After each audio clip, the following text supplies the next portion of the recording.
She was just loading baggage into cargo hold 17, when the lightning split the sky above Denver International. Another 12-hour shift in orange safety vest. Another day of being treated like furniture by passengers who couldn't be bothered to make eye contact. Until Captain Jake Sullivan walked across that rain-soaked tarmac, took off his Navy wings, and without saying a word pinned them to her vest. Then he stepped back and said something that made every person within earshot freeze. "Control tower, this is Captain Sullivan. I'm transferring operational authority to ground specialist Torres. She has the helm." Because the way she'd handled that emergency radio call, the precision in her voice, the split-second decisions that kept 300 souls out of the storm, that wasn't learned from a weekend training manual. Before we jump back in, tell us where you're tuning in from, and if this story touches you, make sure you're subscribed, because tomorrow I've saved something extra special for you. Emma Torres had been invisible for exactly 11 months and 16 days. Not the kind of invisible that comes from being small or quiet, but the deliberate kind that happens when someone with serious skills decides that staying unnoticed is safer than standing out. At 5'6" with calloused hands and steel-toed boots that had seen better years, she moved through the controlled chaos of Denver International Airport like a ghost with a purpose. Her orange safety vest bore no name beyond E. Torres in faded black letters, and the ID badge clipped to her pocket identified her simply as Ground Operations Level 2, the kind of classification that meant she could lift heavy things and follow simple instructions, nothing more. The morning shift at Gate 28 started the same way every day. Coffee that tasted like it had been brewed in a washing machine, a clipboard full of flight numbers and departure times, and the endless stream of passengers who looked through her like she was part of the terminal architecture. Rocky Mountain Airways wasn't exactly the crown jewel of commercial aviation. Their planes were older, their routes were the ones nobody else wanted, and their ground crew budget reflected the company's desperate scramble to stay profitable in a market dominated by giants. Emma preferred it that way. Big airlines asked too many questions, ran too many background checks, had too many people with the clearance to recognize names that were supposed to stay buried. Rocky Mountain Airways was happy to have someone show up on time, work hard and not cause problems. They paid her $15 an hour to move luggage and marshal aircraft, and in return she got to disappear into the machinery of modern aviation. The terminal around her hummed with the particular energy that airports generated 24 hours a day. Announcements echoed through speakers that had been installed sometime during the previous decade, their static-filled voices calling passengers to gates, warning about unattended luggage, reminding everyone that security was everyone's responsibility. The smell was a mixture of jet fuel, coffee, industrial cleaning products, and something indefinable that every airport in the world seemed to share. It was the scent of constant motion, of people always leaving for somewhere else. Emma's workstation occupied a corner of the ground operations area, where the glamour of air travel met the reality of logistics. Baggage conveyor belts snaked through the space like mechanical rivers, carrying suitcases and cargo containers to their designated aircraft. The walls were lined with monitors displaying flight information, weather data, and maintenance schedules in fonts that hadn't been updated since computers were beige. Everything was functional, efficient, and designed by people who understood that aviation was ultimately about moving things from point A to point B without killing anyone in the process. Her supervisor, Marcus Webb, embodied everything Emma had learned to avoid in 15 years of working around authority figures. He wore his middle management position like armor, constantly reminding everyone within earshot that he had been promoted to ground operations supervisor after only 8 years with the company. His desk was positioned so he could see the entire work area, and he used that vantage point to dispense criticism with the enthusiasm of someone who had finally found people he was allowed to boss around. Torres, Webb called out around 10 in the morning, his voice carrying the particular tone that meant he'd found something to complain about. Flight 347 to Phoenix is showing delayed baggage loading. What's the holdup?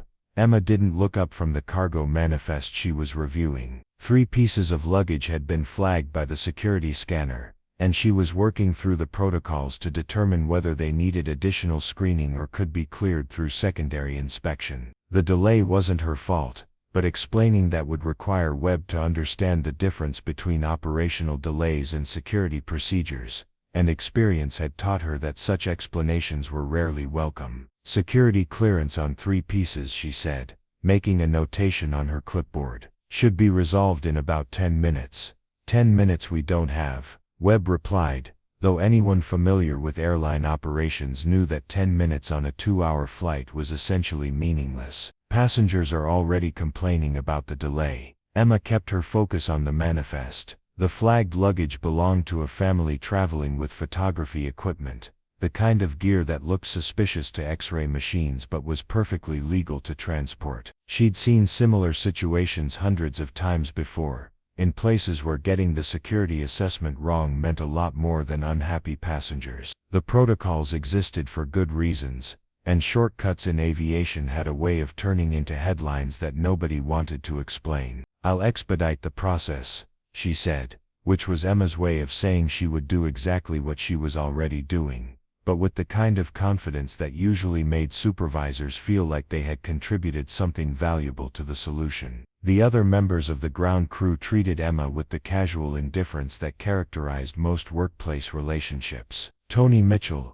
the crew lead who had been with Rocky Mountain Airways since before the company changed its name from High Plains Regional, occasionally asked her opinion on scheduling issues, mainly because she'd developed a reputation for being able to look at a day's worth of flights and predict where the problems would occur. The younger crew members, Kevin Brooks and Danny Walsh, seemed to view her as a vaguely competent older sister figure who could be counted on to cover their mistakes without making a big deal about it. None of them knew that Emma could read a maintenance log and spot the kind of subtle inconsistencies that indicated someone was cutting corners on safety inspections. They didn't know she could listen to radio chatter from the control tower and immediately identify which flights were dealing with weather issues, mechanical problems, or crew complications. They certainly didn't know that she had once been responsible for coordinating air operations involving aircraft worth more than the entire Rocky Mountain Airways fleet combined. What they did know was that Emma Torres showed up every day,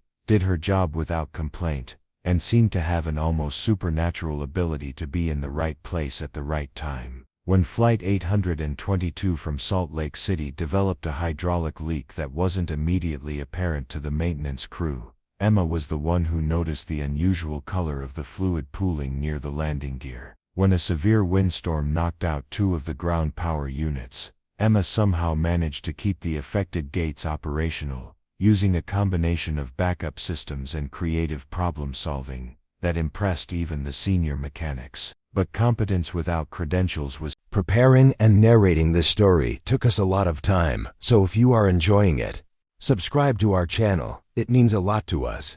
Now back to the story. Still just competence, and in an industry where certification mattered more than capability, Emma's unofficial expertise was treated as a happy coincidence rather than a valuable resource. She had learned to offer suggestions in ways that made other people think they had come up with the ideas themselves. She had mastered the art of being helpful without being noticed, of solving problems without taking credit, of being absolutely essential while remaining completely replaceable. The break room conversation that Thursday afternoon was typical of the casual cruelty that Emma had come to expect from certain corners of the workplace. Kevin and Danny had positioned themselves near the vending machine, ostensibly taking their 15-minute break, but actually engaging in the kind of commentary that young men seem to think qualified as entertainment. "Check out Torres," Kevin said, loud enough to be heard but quiet enough to maintain plausible deniability. $20 says she used to be a gym teacher or something. Look at those shoulders. Danny laughed in the way that people laugh when they're not sure something is actually funny but want to be part of the group. "Nah man, I'm thinking military, but like supply clerk or something. You know, the kind of job where you count things all day." Emma continued eating her sandwich and reading the weather report on her phone. She'd heard variations of this conversation in at least 5 different languages, in locations ranging from air bases to corporate offices to construction sites. The details changed, but the underlying dynamic remained constant. People who felt uncertain about their own competence found ways to diminish others who seemed more capable. It was human nature, and getting upset about human nature was like getting upset about gravity. What Kevin and Danny didn't understand was that their casual speculation contained more accuracy than they realized. Emma had indeed served in the military, though her role had been considerably more complex than counting supplies in a warehouse. She had been part of a world where being wrong about aircraft capabilities, weather patterns, or operational timing could result in consequences that made delayed flights seem like minor inconveniences. The 21st Operations Support Squadron had been her home for 8 years, during which she had earned certifications in everything from air traffic management to emergency response coordination. She had been trusted with information that carried classification levels most people never heard about, and she had made decisions that affected missions involving assets worth hundreds of millions of dollars. She had coordinated air operations during natural disasters, combat situations, and humanitarian crises, always under pressure, always with incomplete information, always with lives hanging in the balance. But Emma Torres, the ground operations specialist, had no such background, at least not according to any database that Rocky Mountain Airways had access to. Her employment history showed a series of logistics and transportation jobs, each one perfectly ordinary, each one exactly the kind of experience that would qualify someone to load baggage and marshal aircraft. Her references were from supervisors at companies that had since gone out of business or been absorbed by larger organizations. Her certifications were current but basic, the kind that any competent worker could obtain with a few weeks of training. The transformation from Air Force operations specialist to civilian ground crew had been deliberate, carefully planned, and absolutely necessary. Emma had seen what happened to people who tried to maintain their previous identities while transitioning to civilian life. Some adapted successfully, leveraging their military experience into corporate careers or government positions. Others struggled with the adjustment, finding it difficult to accept that their specialized skills weren't automatically valued in the private sector. Emma had chosen a different path. Rather than trying to explain why someone with her background was working a job that didn't require her expertise, she had created a background that justified her current position. Rather than dealing with the questions that came with overqualification, she had made herself appear appropriately qualified and nothing more. It was a strategy that required constant vigilance and occasional frustration, but it had allowed her to build a life that was simple, stable, and completely under her control. The weather report on her phone showed a line of severe thunderstorms moving toward Denver from the west. The system was still several hours away, but Emma could already see the signs that most people missed. The wind patterns were shifting, the atmospheric pressure was dropping, and the temperature differential between the storm front and the current conditions was exactly the kind of setup that produced the type of weather that shut down airports. She glanced around the break room, noting that none of her colleagues seemed particularly concerned about the approaching weather. The official forecast called for possible afternoon showers, the kind of generic prediction that covered everything from light drizzle to moderate rainfall. But Emma had learned to read weather the way other people read books,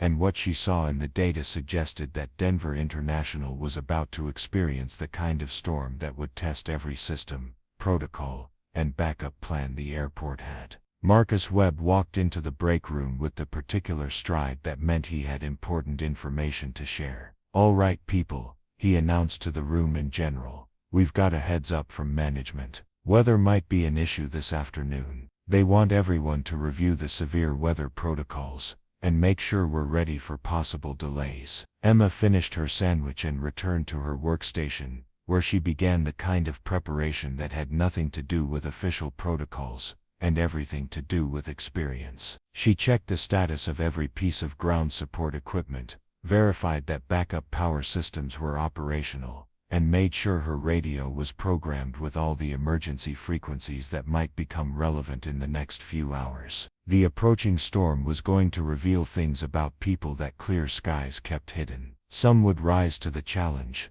demonstrating competence and calm under pressure. Others would struggle, making mistakes that ranged from inconvenient to dangerous. Emma had learned that the difference between the two groups often had less to do with training than with experience. and less to do with experience than with the kind of fundamental understanding that came from having been tested when the stakes were real. She was about to find out which category her colleagues fell into, and whether her carefully maintained invisibility would survive the kind of emergency that made hiding impossible. The first drops of rain began falling at exactly 3:47 p.m., each one hitting the tarmac with the kind of deliberate intensity that promised much worse to come. Emma was securing a cargo container when she felt the atmospheric pressure drop in that distinct way that made her ears pop and her instincts sharpen. The wind had shifted from its usual western flow to something more chaotic, gusting from multiple directions as the storm system approached Denver International Airport with the relentless inevitability of a freight train. Inside the terminal,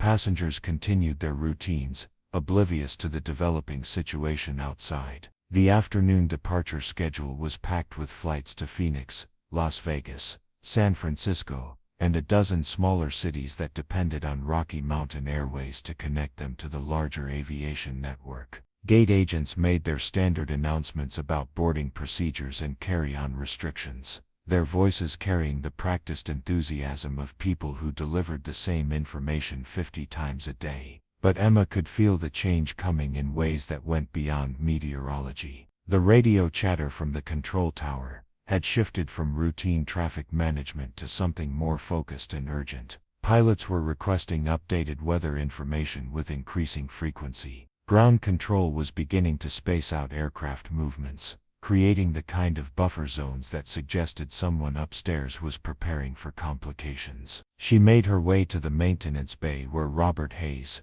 the facility's senior mechanic, was reviewing the afternoon inspection schedule. Hayes had been working on aircraft since before Emma was born, and his weathered hands carried the kind of scars that came from decades of wrestling with stubborn machinery in all kinds of conditions. He looked up as she approached, noting the expression on her face that suggested she had something important to share. "Storm's going to be bigger than they're forecasting," Emma said without preamble. "Pressure drop indicates severe cell development, probably with rotation. We should start thinking about securing loose equipment and running backup power tests." Hayes paused in his review of the checklist, studying Emma's face for signs that she was overreacting or jumping to conclusions. He'd learned to pay attention when she offered weather assessments, mainly because her predictions had proven accurate more often than the official forecasts. There was something about the way she processed atmospheric data that went beyond casual observation, though he'd never quite figured out where she'd developed that skill. "How long do we have?" he asked, setting down his clipboard and giving her his full attention. "Maybe 90 minutes before the worst hits," Emma replied, glancing toward the windows where the light was beginning to take on that peculiar green tinge quality that preceded severe thunderstorms. "But the leading edge will start affecting operations sooner than that. Crosswinds are going to be a problem for the next 3 hours at least." Hayes nodded and reached for the radio that connected him to the operations center. Emma watched him make the call, noting the way he presented her assessment as his own professional judgment, rather than information received from a baggage handler. It was the kind of small courtesy that she'd learned to appreciate, the recognition that competence didn't always come with appropriate credentials. Meanwhile, in the passenger terminal, the atmosphere remained deceptively calm. Flight 891 to San Francisco was boarding at Gate 28, with passengers forming the usual chaotic lines that somehow resolved themselves into orderly boarding groups through a process that defied logical explanation. The flight attendants, led by Lisa Park, moved through their pre-departure routines with the mechanical precision of people who could perform these tasks while unconscious. Park had been flying for Rocky Mountain Airways for 6 years, long enough to develop the kind of situational awareness that came from dealing with every conceivable passenger crisis and weather delay. She glanced out the gate windows and noticed the increasing wind speed, the way debris was beginning to move across the tarmac, in patterns that suggested gusty conditions. Her experience told her that this flight might not depart on schedule, but the official weather briefing had indicated only minor delays possible. Captain Patricia Kim was in the crew ready room, reviewing the flight plan for her evening departure to Phoenix. Kim had accumulated over 15,000 flight hours in everything from regional jets to wide-body aircraft, and her reputation for safety and professionalism had earned her the respect of both management and fellow pilots. She was also the kind of person who paid attention to details that other people missed, including the behavior of ground personnel, who seemed to possess more expertise than their job descriptions suggested. She'd been watching Emma Torres for several months, noting the way the woman moved around aircraft, the questions she asked about maintenance issues, the suggestions she offered that always seemed to improve operational efficiency. There was something about Torres that didn't quite match her official role, a level of competence that seemed inconsistent with standard ground crew training. The storm system continued its approach, and Emma found herself monitoring multiple information sources simultaneously. The airport's weather station was providing regular updates, but she was also tracking data from surrounding weather monitoring stations, pilot reports from aircraft that had already encountered the system, and the subtle environmental indicators that came from simply paying attention to what was happening in the sky above Denver. At 4:15 p.m., the first wind shear alert was issued by the control tower. Pilots were advised to expect sudden changes in wind speed and direction during approach and departure, the kind of conditions that required additional attention and potentially longer spacing between aircraft movements. Emma wasn't surprised by the alert, but she was concerned that it had taken this long for the official weather monitoring systems to recognize what she'd been seeing for the past hour. Marcus Webb emerged from his office with the expression of someone who had just received unpleasant news from his superiors. The afternoon departure schedule was beginning to show signs of stress, with 3 flights already delayed, and 2 more requesting extended ground time due to weather concerns. Webb's management philosophy was built around maintaining schedules and avoiding passenger complaints, 2 objectives that became increasingly difficult when weather refused to cooperate with airline timetables. "Torres," he called out, apparently deciding that Emma's proximity to various weather-related delays made her a suitable target for his frustration. "What's the status on ground support equipment? Are we going to have problems with loose equipment when this weather hits?" Emma paused in her review of the cargo loading schedule, considering how to respond in a way that would be helpful without revealing the extent of her weather analysis. Webb wasn't particularly receptive to detailed explanations, especially when they came from employees who weren't supposed to possess expertise beyond their immediate job responsibilities. "GSE is secured according to standard protocols," she replied. "But if we're expecting sustained winds above 30 knots, we might want to consider additional tie-down procedures for the lighter equipment." Webb looked at her with the expression of someone trying to determine whether he was receiving useful information or unnecessary complications. "Are we expecting winds that strong?" Emma glanced toward the windows, where the first heavy raindrops were beginning to streak the glass. The wind was picking up noticeably, and the atmospheric pressure continued to drop in ways that suggested the storm system was intensifying as it approached the airport. The official forecast was still calling for moderate weather with possible delays, but Emma's analysis indicated they were about to experience something significantly more severe. "It's possible," she said, which was her way of saying that it was virtually certain while maintaining the kind of diplomatic language that kept supervisors happy. "I'd recommend checking with meteorology for the latest updates." Webb nodded and returned to his office, presumably to make phone calls to people who were paid to provide weather assessments rather than asking baggage handlers for their opinions on atmospheric conditions. Emma watched him go, then continued her own preparations for what she knew was coming. The passenger areas of the terminal were beginning to show the first signs of weather-related stress. Flight information displays were updating more frequently, showing an increasing number of delayed departures, and the ominous weather designation that passengers had learned to associate with uncertainty and frustration. Gate agents were fielding the first questions about alternative flights and hotel accommodations, their responses carrying the practiced patience of people who dealt with travel disruptions as a routine part of their jobs. Tony Mitchell approached Emma's workstation with a clipboard full of flight assignments, and the expression of someone who was beginning to realize that his afternoon was about to become considerably more complicated. Mitchell had been with Rocky Mountain Airways long enough to recognize the signs of developing weather problems, and he'd learned that Emma seemed to have an unusual ability to predict where those problems would manifest first. "What's your take on this storm?" he asked, setting down the clipboard and crossing his arms in the posture of someone preparing for bad news. "Management is asking for assessments on whether we can maintain normal operations through the evening."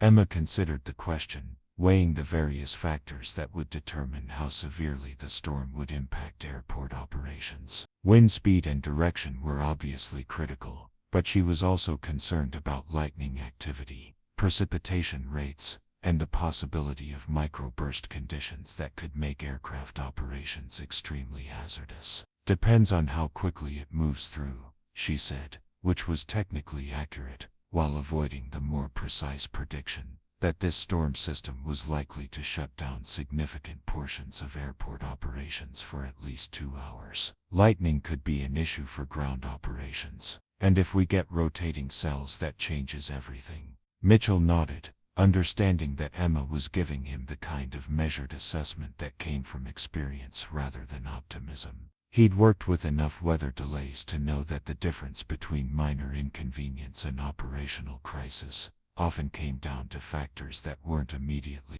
apparent in standard forecasts. At 4:35 p.m., the first lightning strike occurred approximately 3 miles west of the airport, close enough to trigger the initial ground stop protocols, but not yet severe enough to halt all operations. Emma was monitoring the lightning detection system on her portable weather radio, counting the intervals between strikes and tracking their movement toward the airport.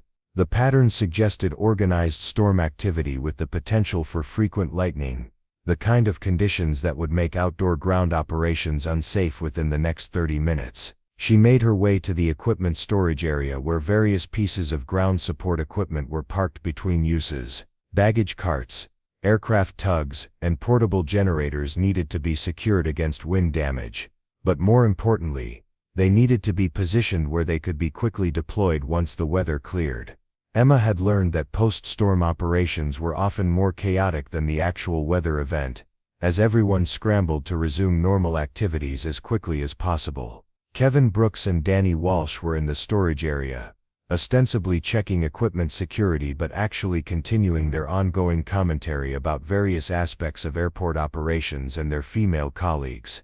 Their conversation had evolved from speculation about Emma's background to more general observations about gender roles in aviation, delivered with the confidence that came from being young, male, and certain that their opinions were both original and important. "I'm just saying," Kevin was explaining to Danny while making minimal effort to actually secure any equipment. "This job requires a certain kind of physical capability. Like some people just aren't built for the heavy lifting and mechanical work that goes with ground operations." Danny nodded in agreement, apparently convinced that his 8 months of experience with Rocky Mountain Airways qualified him to make authoritative statements about aviation careers. "Exactly. It's not about being sexist or whatever. It's just biology. Like Torres is okay for basic stuff, but when we get into complex situations, you need someone who can handle the technical aspects." Emma continued her systematic inspection of tie-down procedures, checking each piece of equipment for proper securing while listening to the conversation with the kind of detached amusement that came from having heard similar discussions in contexts where the stakes were considerably higher. She'd learned that correcting misconceptions about her capabilities generally created more problems than it solved, especially when dealing with people who weren't particularly interested in having their assumptions challenged. What Kevin and Danny didn't understand was that Emma's basic work included monitoring weather systems that could ground entire fleets of aircraft, coordinating logistics that kept multi-million-dollar operations running smoothly, and troubleshooting equipment problems that required the kind of technical knowledge they couldn't even recognize, let alone appreciate. The storm system was now clearly visible from the terminal windows, a massive wall of dark clouds that stretched across the western horizon like a natural barrier between the airport and the rest of Colorado. The leading edge was still several miles away, but the wind patterns at ground level were already showing the effects of the approaching system. Aircraft on the taxiways were experiencing increasing crosswind conditions, and pilots were requesting longer spacing between departures to account for the turbulence. Emma checked her watch and noted that her shift was scheduled to end in approximately 2 hours, assuming normal operations continued. But she'd been through enough weather events to know that normal operations were about to become a historical curiosity for the next several hours. When the storm hit Denver International with its full intensity, everyone currently on duty would remain until operations resumed, regardless of scheduled shift changes or personal plans. She made her way back toward the main operations area, passing through sections of the terminal where passengers were beginning to show signs of awareness that their travel plans might be disrupted. The departure boards were displaying an increasing number of delayed flights, and gate agents were making more frequent announcements about weather-related delays. The atmosphere was shifting from routine travel processing to the kind of heightened alertness that preceded major operational disruptions. Marcus Webb was in conversation with David Chen, the airport manager responsible for coordinating weather emergency procedures. Chen had been managing airport operations for over a decade, and his experience included several severe weather events that had tested every system and protocol Denver International possessed. He was reviewing evacuation procedures for ground personnel, and discussing contingency plans for passengers who might be stranded overnight if flights were canceled. Emma positioned herself within listening distance, ostensibly organizing cargo manifests but actually monitoring the conversation for information about official weather assessments and operational decisions. What she heard confirmed her analysis that this storm was going to be significantly more severe than current forecasts indicated, and that airport management was beginning to prepare for extended disruptions. The rain was falling steadily now, not yet heavy enough to halt operations but sufficient to reduce visibility and make groundwork more challenging. Emma could see aircraft maintenance crews securing loose equipment and preparing hangar spaces for aircraft that might need to be moved indoors if conditions deteriorated further. The systematic preparation suggested that people with experience understood what was approaching, even if the official communications remained optimistically cautious. At 4:55 p.m. the first flight diversion was announced. Flight 672 from Salt Lake City, originally scheduled to arrive at Gate 15, was being redirected to Colorado Springs, due to deteriorating weather conditions at Denver International. The announcement was delivered in the calm professional tone that airlines use to communicate disruptions, but Emma recognized it as the first indication that the storm system was beginning to affect aircraft operations. She was completing her equipment security checklist when Sarah Coleman's voice crackled through the ground operations radio frequency. Coleman was one of the senior air traffic controllers, known for her ability to maintain calm efficiency during high-stress situations. Her announcement was brief and professional, but Emma detected the subtle changes in tone that indicated increased operational pressure. Ground operations, be advised, were implementing enhanced spacing between aircraft movements due to wind shear conditions. All ground personnel should prepare for possible lightning protocols within the next 20 minutes. This is Denver Ground Control. Emma looked toward the western sky, where the storm wall was now clearly visible and approaching with the kind of relentless momentum that made further delays impossible. Lightning was flickering within the cloud mass, still too distant to pose an immediate threat, but close enough to begin affecting operational planning. Within the next hour, Denver International Airport was going to discover exactly how well their emergency procedures worked under real-world conditions. The terminal around her continued its routines, but Emma could sense the building tension that preceded major weather events. Passengers were checking flight status displays more frequently. Ground crews were moving with slightly more urgency. Gate agents were preparing for the conversations they would soon be having with frustrated travelers whose plans were about to be disrupted by forces beyond anyone's control. Emma Torres, invisible ground operations specialist, checked her radio batteries and prepared to demonstrate capabilities that her job description couldn't contain, and her background couldn't officially support. The storm was about to reveal who really knew what they were doing when the scripted procedures met unscripted reality. The lightning protocols went into effect at 5:18 p.m., transforming Denver International Airport from a bustling hub of controlled chaos into something resembling a ghost town with flashing warning lights. All ground personnel were ordered to seek immediate shelter as electrical activity moved within the 3-mile safety radius that defined the boundary between acceptable risk and potential catastrophe.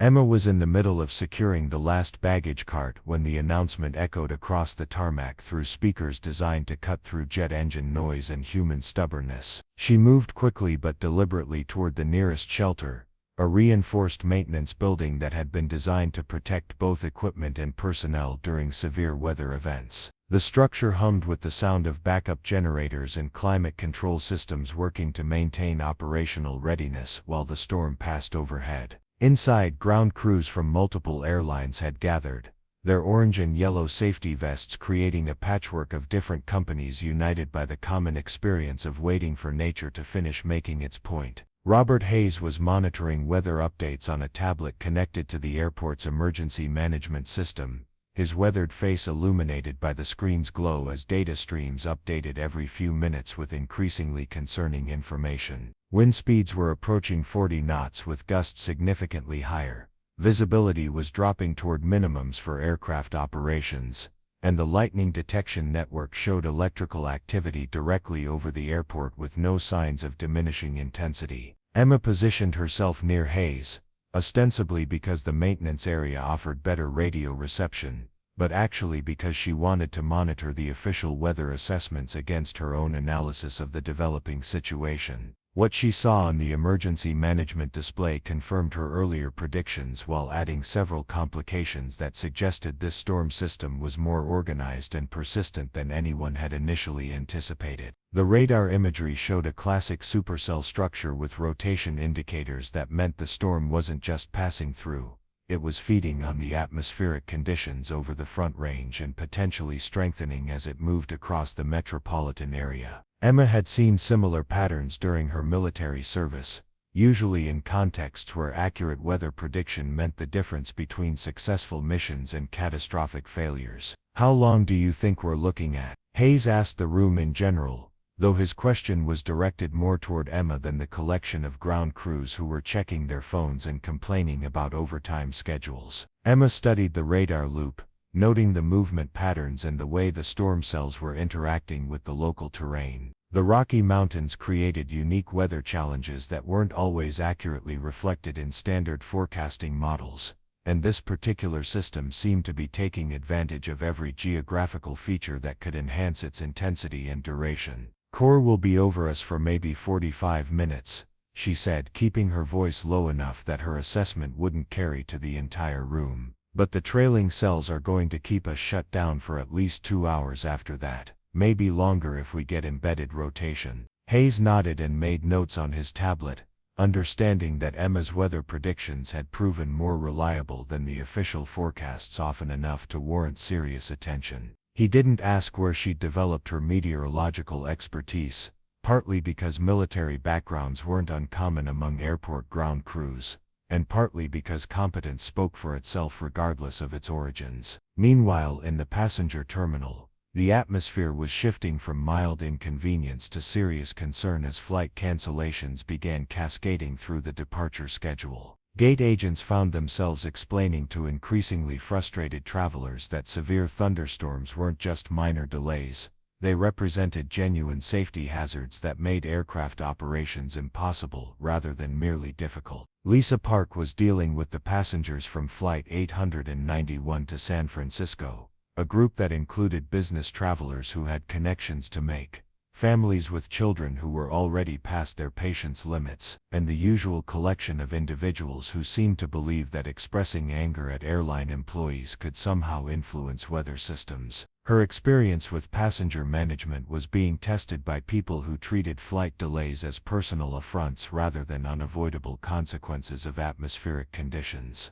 Captain Patricia Kim was in the Crew Operations Center reviewing alternative routing options and trying to determine whether her evening flight to Phoenix would be feasible given the extended nature of the weather system. Kim had flown through enough severe weather to understand that the decision to delay or cancel flights was never taken lightly, especially by airlines that operated on margins thin enough that every missed departure represented measurable financial impact. She was studying weather radar displays when she noticed something that didn't match the official briefings. The storm system appeared to have more organization and persistence than the meteorological reports indicated, with characteristics that suggested several more hours of operational disruption rather than the temporary delays that were being communicated to passengers and crew. Kim had learned to trust her own weather analysis over the years, particularly in situations where official forecasts seemed overly optimistic about operational resumption.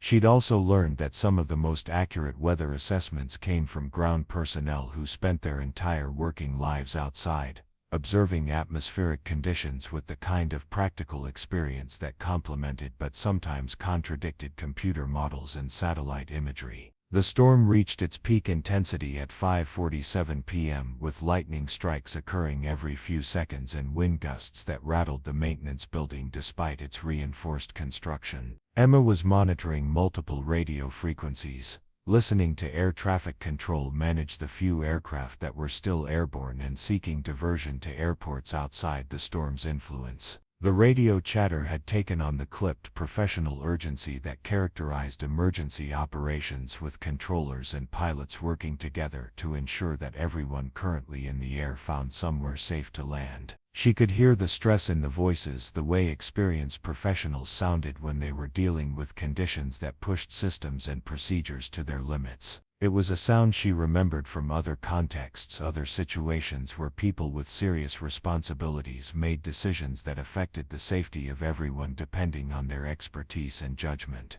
Tony Mitchell was coordinating ground crew assignments for post-storm operations, trying to determine how quickly they could resume normal activities once the weather cleared. His planning had to account for equipment that might have been damaged by wind or hail, potential debris on taxiways and runways, and the massive logistical challenge of processing hundreds of delayed passengers once flights could resume. Emma listened to his conversations with airport operations, noting the way he approached problems with systematic thinking and appropriate caution. Mitchell had earned his crew lead position through competence rather than politics, and his reputation for safety and efficiency had made him one of the more respected supervisors at Rocky Mountain Airways. He was also one of the few people who regularly asked Emma for her input on operational issues, treating her observations as valuable information rather than unsolicited commentary from subordinate personnel. The maintenance building's emergency lighting flickered as a particularly intense lightning strike occurred somewhere in the immediate vicinity, followed by the kind of thunder that seemed to originate from directly overhead. Emma checked her watch and noted that the storm had been at peak intensity for nearly 30 minutes, which matched her earlier predictions about duration, and suggested that the worst of the electrical activity would begin diminishing within the next 15 minutes. Kevin Brooks and Danny Walsh were sharing a corner of the building, their earlier confidence about ground operations expertise somewhat diminished by their first direct experience with the kind of weather that shut down major airports. They'd been with Rocky Mountain Airways long enough to experience routine thunderstorms and minor delays, but nothing approaching the intensity and duration of the current system. "Man, this is crazy," Kevin said, flinching as another lightning strike illuminated the building's interior through small windows designed more for structural integrity than visibility. "How often do storms like this hit Denver?" Danny consulted his phone, apparently searching for weather statistics that would provide context for their current situation. "I don't know, but this seems pretty extreme. Like they're talking about keeping us shut down until after 8 o'clock. That's going to screw up the entire evening schedule." Emma continued monitoring radio traffic while listening to their conversation, noting that their concern was focused more on schedule disruption than on the operational challenges that would follow once weather conditions permitted resumed activity. They were thinking like employees whose primary responsibility was completing assigned tasks, rather than like people who understood the complex coordination required to restart airport operations after extended weather delays. What they didn't realize was that post-storm operations often required more expertise and coordination than normal conditions, as everyone worked simultaneously to clear runways, inspect equipment, process delayed passengers, and coordinate aircraft movements through airspace that was still recovering from severe weather disruption. Emma had experience with such situations, though in contexts that involved considerably higher stakes than commercial airline schedules.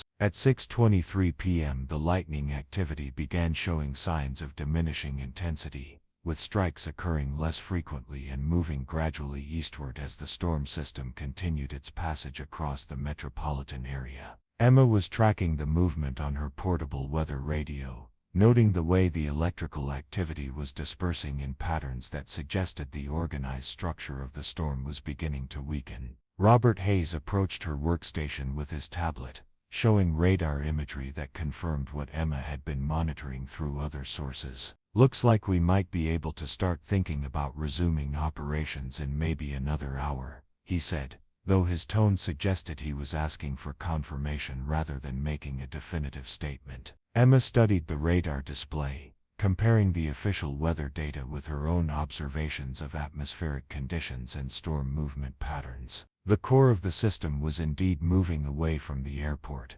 but she could see trailing cells that would continue to produce hazardous conditions for aircraft operations, particularly during the critical phases of takeoff and landing when wind shear and turbulence posed the greatest risks. "Lightning should be outside the safety radius within 45 minutes, she said, providing the information that Hayes needed for coordinating ground crew deployments. "But we'll have crosswind issues and possible microbursts for at least another 2 hours. Probably want to plan for single runway operations initially." Hayes nodded and began updating his operational status reports, incorporating Emma's assessment into the information that would be provided to air traffic control and airline management. Her weather predictions had proven accurate throughout the afternoon, and he'd learned that her analysis often provided details that weren't available through official meteorological channels. The passenger terminal was experiencing its own version of storm-related stress, as hundreds of travelers dealt with the reality that their evening flights were either canceled or delayed, until conditions permitted safe operations. Gate agents were managing conversations with people who ranged from understanding and patient to angry and demanding, their professional skills tested by individuals who seemed to believe that customer service representatives possessed the ability to control atmospheric conditions. David Chen was coordinating with airport emergency management to prepare for resumed operations, reviewing procedures for runway inspection, equipment deployment, and passenger processing that would be required once weather conditions permitted aircraft movements. His experience with severe weather events had taught him that the transition from emergency conditions back to normal operations required as much planning and coordination as the initial storm response. The airport's Emergency Operations Center was monitoring multiple information sources, tracking the storm's movement while coordinating with air traffic control, airline operations centers, and ground service providers to ensure everyone was prepared for the complex process of restarting a major airport after extended weather delays. Chen was particularly concerned about ground equipment that had been exposed to high winds and potential hail damage, as any compromised vehicles or support systems could create cascading delays once operations resumed. Emma was preparing for the post-storm equipment inspections that would be required before ground operations could return to normal procedures. Every piece of support equipment needed to be checked for damage, functionality, and safety compliance, a process that would determine how quickly Rocky Mountain Airways could resume its flight schedule. Her systematic approach to such inspections had earned recognition from maintenance supervisors, though they attributed her thoroughness to conscientious work habits rather than specialized expertise. What they didn't understand was that Emma's inspection procedures were based on standards developed for aircraft and equipment that operated in considerably more demanding conditions than commercial aviation. Military aviation required equipment reliability that exceeded civilian standards, and the inspection protocols she applied reflected training that emphasized identifying potential failures before they could compromise operational safety or mission success. At 6:58 p.m. the official announcement came through the airport's emergency communication system. Lightning activity had moved outside the 3-mile safety radius, and ground operations could resume under enhanced safety protocols. The transition from shelter to active operations would be gradual and systematic, with priority given to runway inspection, equipment status verification, and coordination with air traffic control to establish safe aircraft movement procedures. Emma emerged from the maintenance building with the first wave of ground personnel, her radio already tuned to the frequencies that would coordinate the restart of airport operations. The tarmac showed evidence of the storm's intensity: puddles that reflected the emergency lighting, scattered debris that would need to be cleared before aircraft could safely navigate taxiways, and the kind of atmospheric clarity that often followed severe weather systems. The wind was still gusty but no longer dangerous, and visibility had improved dramatically as the storm moved eastward toward the plains. Emma could see aircraft parked at gates throughout the terminal area, waiting for clearance to resume normal, their navigation lights creating a constellation of red and white points against the darkening sky. Robert Hayes was coordinating equipment deployment from a mobile command unit that had been positioned near the main terminal building. His radio crackled with updates from various ground crews as they began the systematic process of inspecting and clearing equipment for operational use. Emma positioned herself within the coordination area, ostensibly to receive work assignments but actually to monitor the overall progress of operational restart procedures. The complexity of restarting airport operations after extended weather delays was something that passengers rarely saw or understood. Every system that had been shut down for safety reasons needed to be verified and tested before normal procedures could resume. Ground support equipment required inspection for wind or hail damage. Runways and taxiways needed to be cleared of debris and checked for surface damage. Air traffic control systems had to be recalibrated and tested to ensure accurate aircraft tracking and communication. Emma understood these requirements in ways that went beyond standard ground crew training, though she was careful to demonstrate her knowledge through actions rather than explanations that might raise questions about her background and qualifications. She moved through the restart procedures with the kind of systematic efficiency that came from experience with complex operations that couldn't afford mistakes or oversights. Tony Mitchell was organizing work crews for runway inspection and debris removal, assignments that would determine how quickly air traffic control could authorize resumed aircraft movements. His coordination had to account for the various specialties required for different aspects of post-storm operations, from equipment maintenance to surface inspection to communication system verification. Emma found herself assigned to equipment inspection duties, a role that would allow her to apply her systematic approach to verifying that ground support vehicles and aircraft servicing equipment had survived the storm without compromising operational safety. It was exactly the kind of assignment where her expertise could contribute meaningfully to operational readiness without drawing attention to capabilities that exceeded her official qualifications. The restart of Denver International Airport was beginning, and Emma Torres was about to demonstrate that competence under pressure revealed itself in ways that couldn't be hidden by job descriptions or official credentials. The storm had passed, but the real test of everyone's capabilities was just beginning. The equipment inspection that followed revealed the storm's true impact on Denver International's operational capability. Emma moved through the ground support vehicle fleet with methodical precision, checking hydraulic systems, electrical connections, and structural components that had endured 90 minutes of sustained winds exceeding 40 knots. What she discovered was a pattern of subtle damage that would have escaped casual inspection but could prove catastrophic under operational stress. 3 baggage carts showed signs of hydraulic fluid contamination that indicated seal failure in their lifting mechanisms. 2 aircraft pushback tugs had developed electrical faults that would cause intermittent power loss during critical maneuvering operations. Most concerning was the primary fuel truck for Gate 28, which had sustained impact damage to its safety shutoff system that made it potentially hazardous for aircraft servicing operations. Emma documented each issue with the kind of detailed precision that came from understanding that equipment failures in aviation environments could escalate from inconvenience to catastrophe with terrifying speed. Her inspection reports included not just identification of problems but recommended solutions, priority rankings, and operational alternatives that could maintain safety standards while minimizing schedule disruption. Robert Hayes reviewed her findings with growing appreciation for the thoroughness of her assessment. Most ground crew members would have checked for obvious damage and cleared functional equipment for immediate use. Emma had conducted the kind of comprehensive evaluation that identified potential failures before they could compromise operations, a level of analysis that reflected experience with systems where reliability wasn't just preferred but absolutely essential. "This is outstanding work, Torres,"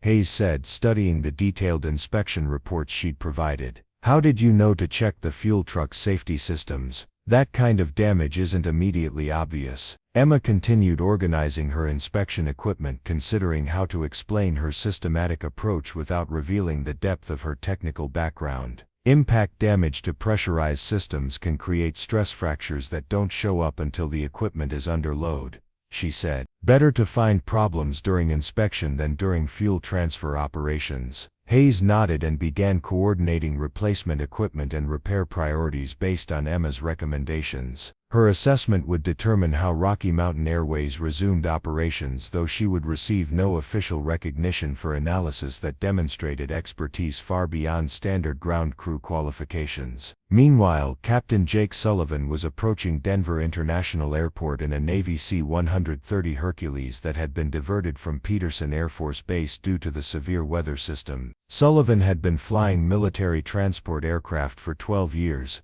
accumulating flight time in conditions that ranged from routine cargo runs to combat zone operations where precision and judgment meant the difference between mission success and catastrophic failure. The flight had originated from Naval Air Station North Island in San Diego, carrying priority cargo and personnel to Peterson Air Force Base for onward deployment to overseas assignments. The thunderstorm system had forced the diversion to Denver International, where civilian air traffic control would coordinate the military aircraft's approach and landing through airspace still recovering from severe weather disruption. Sullivan was monitoring civilian air traffic control frequencies as he managed the approach to Denver International, noting the systematic coordination required to restart operations at a major airport after extended weather delays. The complexity of managing dozens of delayed commercial flights, coordinating ground operations, and maintaining safety standards while processing frustrated passengers represented exactly the kind of operational challenge that separated competent personnel from truly exceptional professionals. As his aircraft joined the approach pattern, Sullivan could see the extensive ground lighting that illuminated Denver International's operational areas. Aircraft were positioned at gates throughout the terminal complex, ground support vehicles were moving in coordinated patterns across the tarmac, and the systematic restart of airport operations was proceeding with the kind of precision that indicated experienced management and well-trained personnel. The landing was routine despite gusty crosswind conditions that required constant attention and minor corrections throughout the approach phase. Sullivan's C-130 touched down on runway 34R and was directed to a remote parking area designated for military aircraft where ground personnel would coordinate refueling and crew rest before the continuation to Peterson Air Force Base. What Sullivan didn't expect was to witness a ground operations emergency that would reveal capabilities he hadn't seen since his days working with Air Force Special Operations personnel who specialized in managing complex aviation logistics under extreme conditions. The crisis began at 8:47 p.m. when Flight 428 from Chicago, a Boeing 737 IS-800 carrying 147 passengers and crew, declared an emergency during its approach to Denver International. The aircraft had encountered severe turbulence during descent, resulting in multiple passenger injuries and damage to cabin systems that compromised the flight's ability to continue to its original destination of Phoenix. Emergency protocols activated immediately. Airport rescue and firefighting vehicles deployed to strategic positions along the runway. Medical personnel prepared for potential mass casualty response. Air traffic control cleared all other aircraft from the approach pattern and established emergency communication procedures with the distressed flight. But the complexity of the situation extended beyond standard emergency response. The aircraft's damaged cabin systems included pressurization equipment that would make immediate turnaround impossible. The injured passengers required medical evaluation and treatment that would take hours to complete. Most critically, The aircraft's position on the active runway would block normal operations for all other flights, creating a cascading delay that would affect thousands of passengers and dozens of airlines. Emma was monitoring emergency radio frequencies when the situation developed, her experience with aviation crisis management immediately recognizing the operational challenges that extended far beyond the immediate emergency response. The coordination required to manage passenger medical needs, aircraft recovery, runway clearance, and resumed operations would test every system and procedure Denver International possessed. Marcus Webb was in the Emergency Operations Center, coordinating Rocky Mountain Airways' response to the developing situation. The airline had 6 flights backed up behind the emergency aircraft, with passengers who had already endured weather delays, and were now facing additional complications that threatened to extend their travel disruption well into the following day. "We need options," Webb announced to the assembled personnel, his usual confidence somewhat undermined by the complexity of managing simultaneous operational challenges. Medical evacuation, aircraft recovery, passenger processing, we need solutions that keep everything moving without compromising safety. Emma listened to the discussion from her position near the communication equipment, understanding that the officials were grappling with coordination requirements that exceeded their routine experience. Emergency response procedures were well established, but managing the intersection of medical crisis, aircraft recovery, and operational continuity required the kind of systematic thinking that came from experience with complex multi-phase operations. Captain Sullivan had completed his aircraft shutdown procedures, and was preparing for crew rest when the emergency announcement reached the military parking area. His C-130 was positioned with clear visibility of the main runway system, allowing him to observe the emergency response as it developed.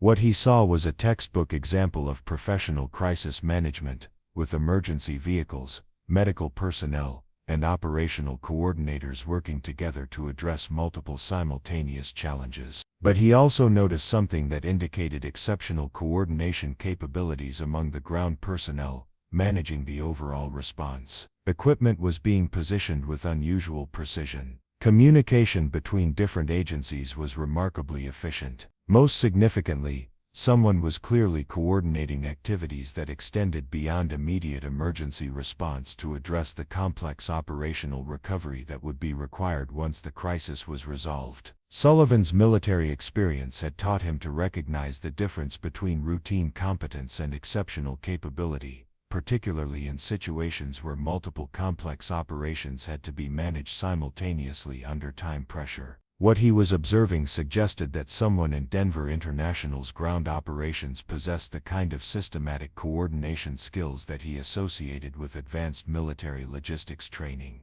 The medical evacuation proceeded efficiently, with injured passengers transported to local hospitals while uninjured travelers were processed through terminal facilities that had been rapidly configured for emergency passenger handling. The aircraft itself presented more complex challenges, as damage assessment and repair coordination would determine how quickly the runway could be cleared for resumed operations. Emma found herself assigned to coordinate ground support equipment for the aircraft recovery operation, a role that required managing multiple specialized vehicles, coordinating with maintenance personnel, and ensuring that runway clearance proceeded safely, while minimizing operational disruption. It was exactly the kind of assignment where her systematic approach to complex operations would be most valuable. She approached the task with methodical precision, organizing equipment deployment in sequences that optimized efficiency, while maintaining safety protocols. Her coordination included not just the immediate requirements for aircraft recovery,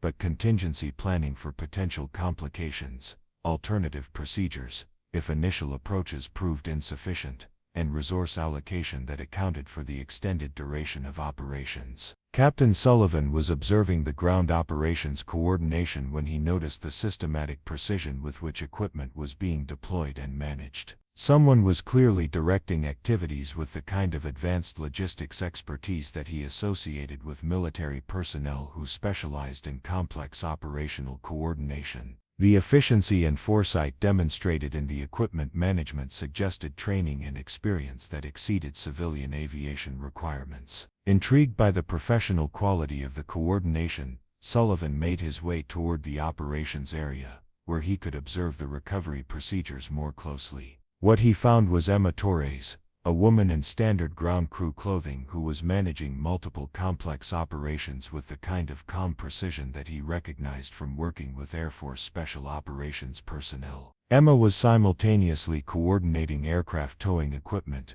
managing runway inspection procedures, directing passenger baggage recovery, and maintaining communication with multiple agencies involved in the emergency response. Her systematic approach to each task, combined with her ability to anticipate complications and prepare alternatives, demonstrated exactly the kind of advanced operational capability that Sullivan had learned to identify and respect. "Excuse me," Sullivan approached Emma's coordination position, noting the way she managed multiple radio frequencies, while maintaining visual oversight of various ground operations. "I'm Captain Sullivan, Air Force Transport. I've been watching your coordination work and I have to say, it's extremely professional." Emma looked up from her radio communications, immediately recognizing Sullivan's military bearing and the kind of command presence that came from years of operational responsibility. "Thank you, Captain. Just trying to keep everything moving safely."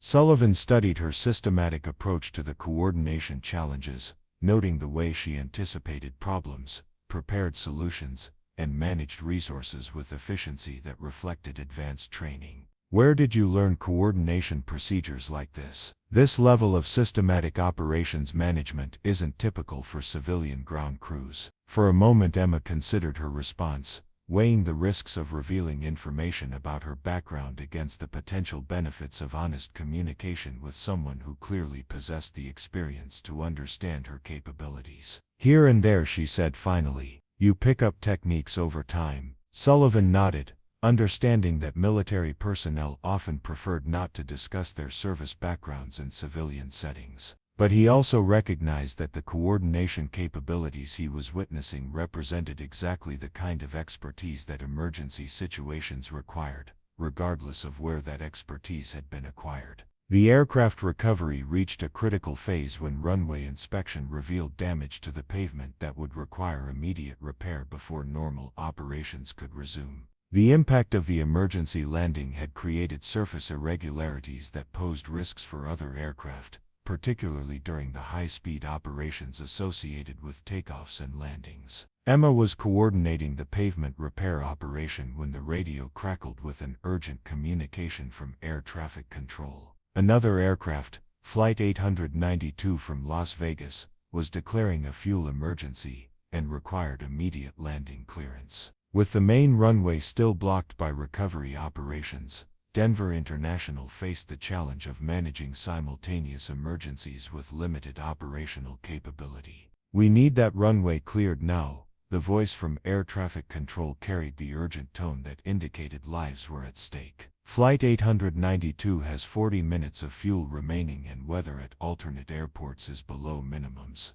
Denver is their only option." Emma looked at the recovery operation, calculating the time required to complete aircraft removal and runway repair against the fuel emergency timeline that was developing overhead. Standard procedures would require at least 90 minutes to safely clear the runway and complete necessary repairs, but the incoming aircraft didn't have 90 minutes of fuel remaining. Captain Sullivan was monitoring the developing situation, understanding that someone needed to make command decisions that balanced multiple safety considerations while managing resource limitations and time constraints. It was exactly the kind of operational crisis that required advanced coordination capabilities and the confidence to take responsibility for complex decisions under extreme pressure. That's when he made the decision that would change Emma's carefully maintained invisibility forever. Removing his Navy wings from his flight suit, Sullivan approached Emma's coordination position with the deliberate stride of someone making a command decision based on recognized competence rather than official authority.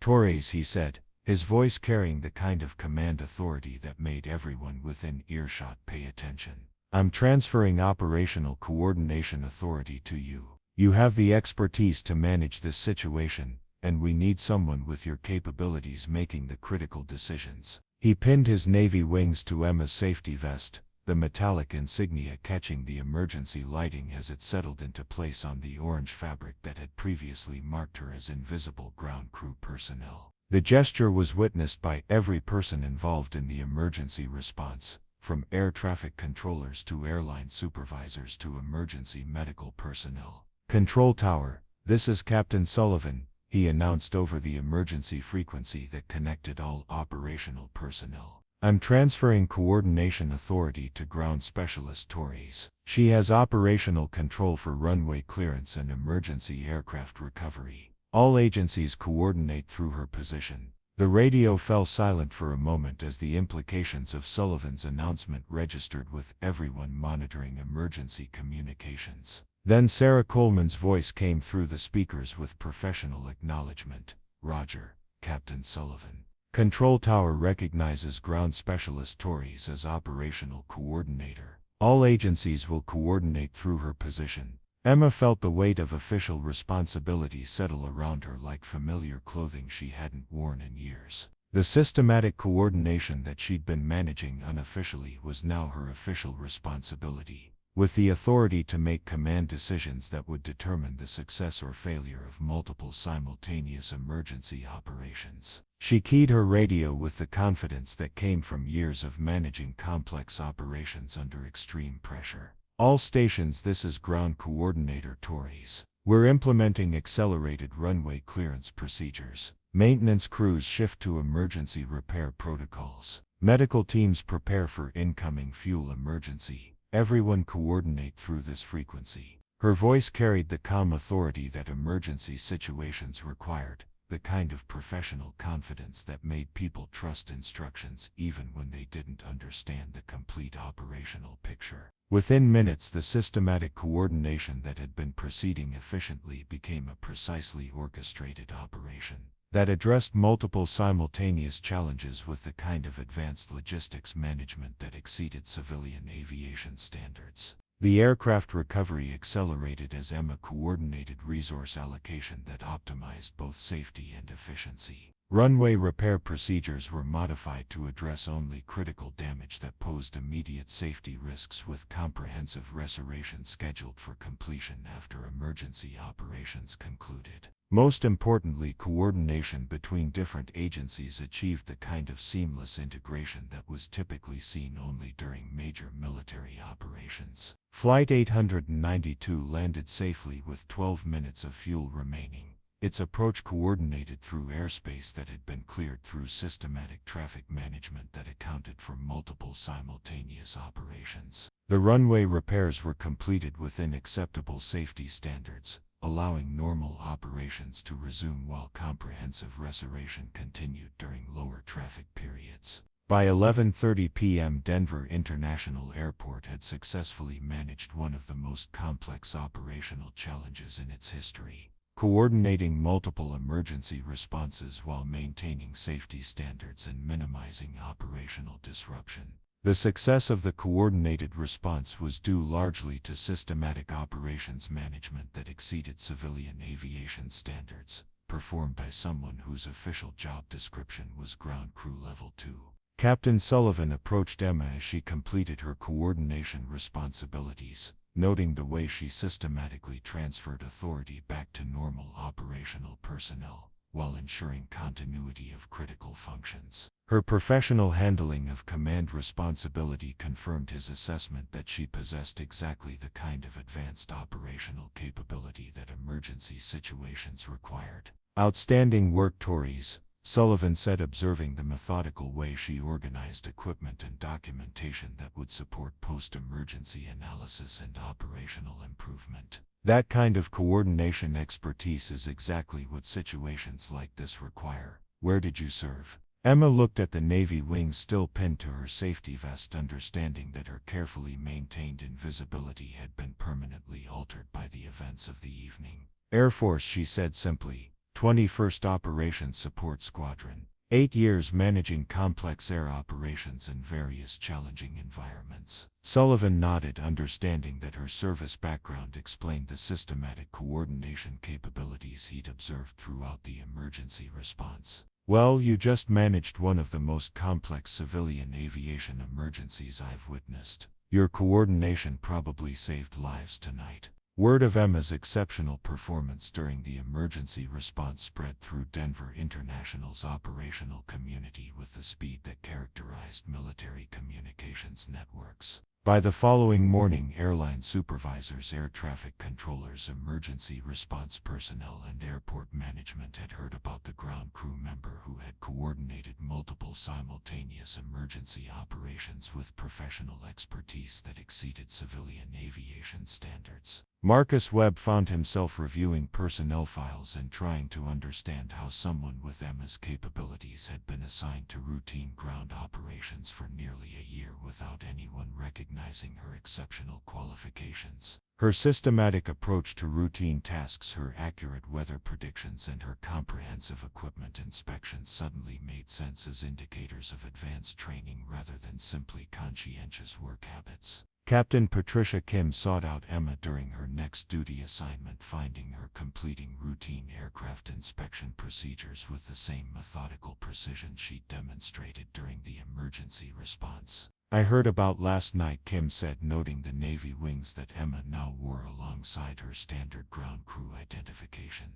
"That kind of coordination capability is exactly what our industry needs." Emma continued her inspection procedures, understanding that her professional capabilities were no longer hidden but uncertain about how that visibility would affect her carefully constructed civilian life. "Just doing what needed to be done," she replied, which was her standard response to recognition of competence that exceeded expectations. "No," Kim said firmly, "what you did last night was exceptional professional performance under extreme pressure. That's not just doing what needed to be done, that's exactly the kind of leadership that emergency situations require." The transformation of Emma's status within Denver International's operational community was complete but not dramatic. She continued her ground operations assignments, but with the kind of respect and recognition that came from proven performance under pressure. Supervisors sought her assessment of complex situations. Emergency response personnel included her in planning discussions for potential crisis scenarios.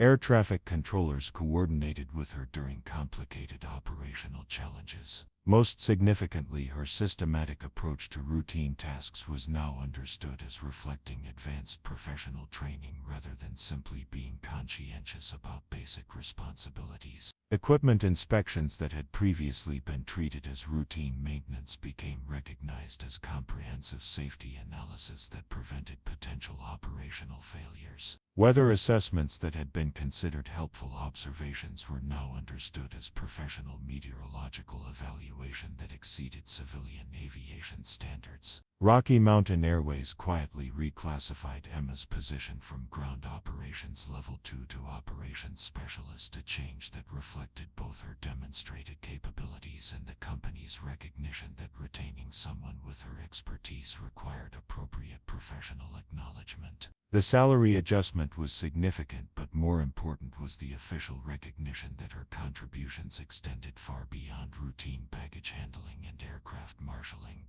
Emma Torres was no longer invisible, but she had discovered that professional recognition based on demonstrated competence was considerably more satisfying than the safety of anonymity. Her carefully maintained cover had been blown by circumstances that required exactly the capabilities she'd been hiding, proving that some expertise was too valuable to remain buried indefinitely.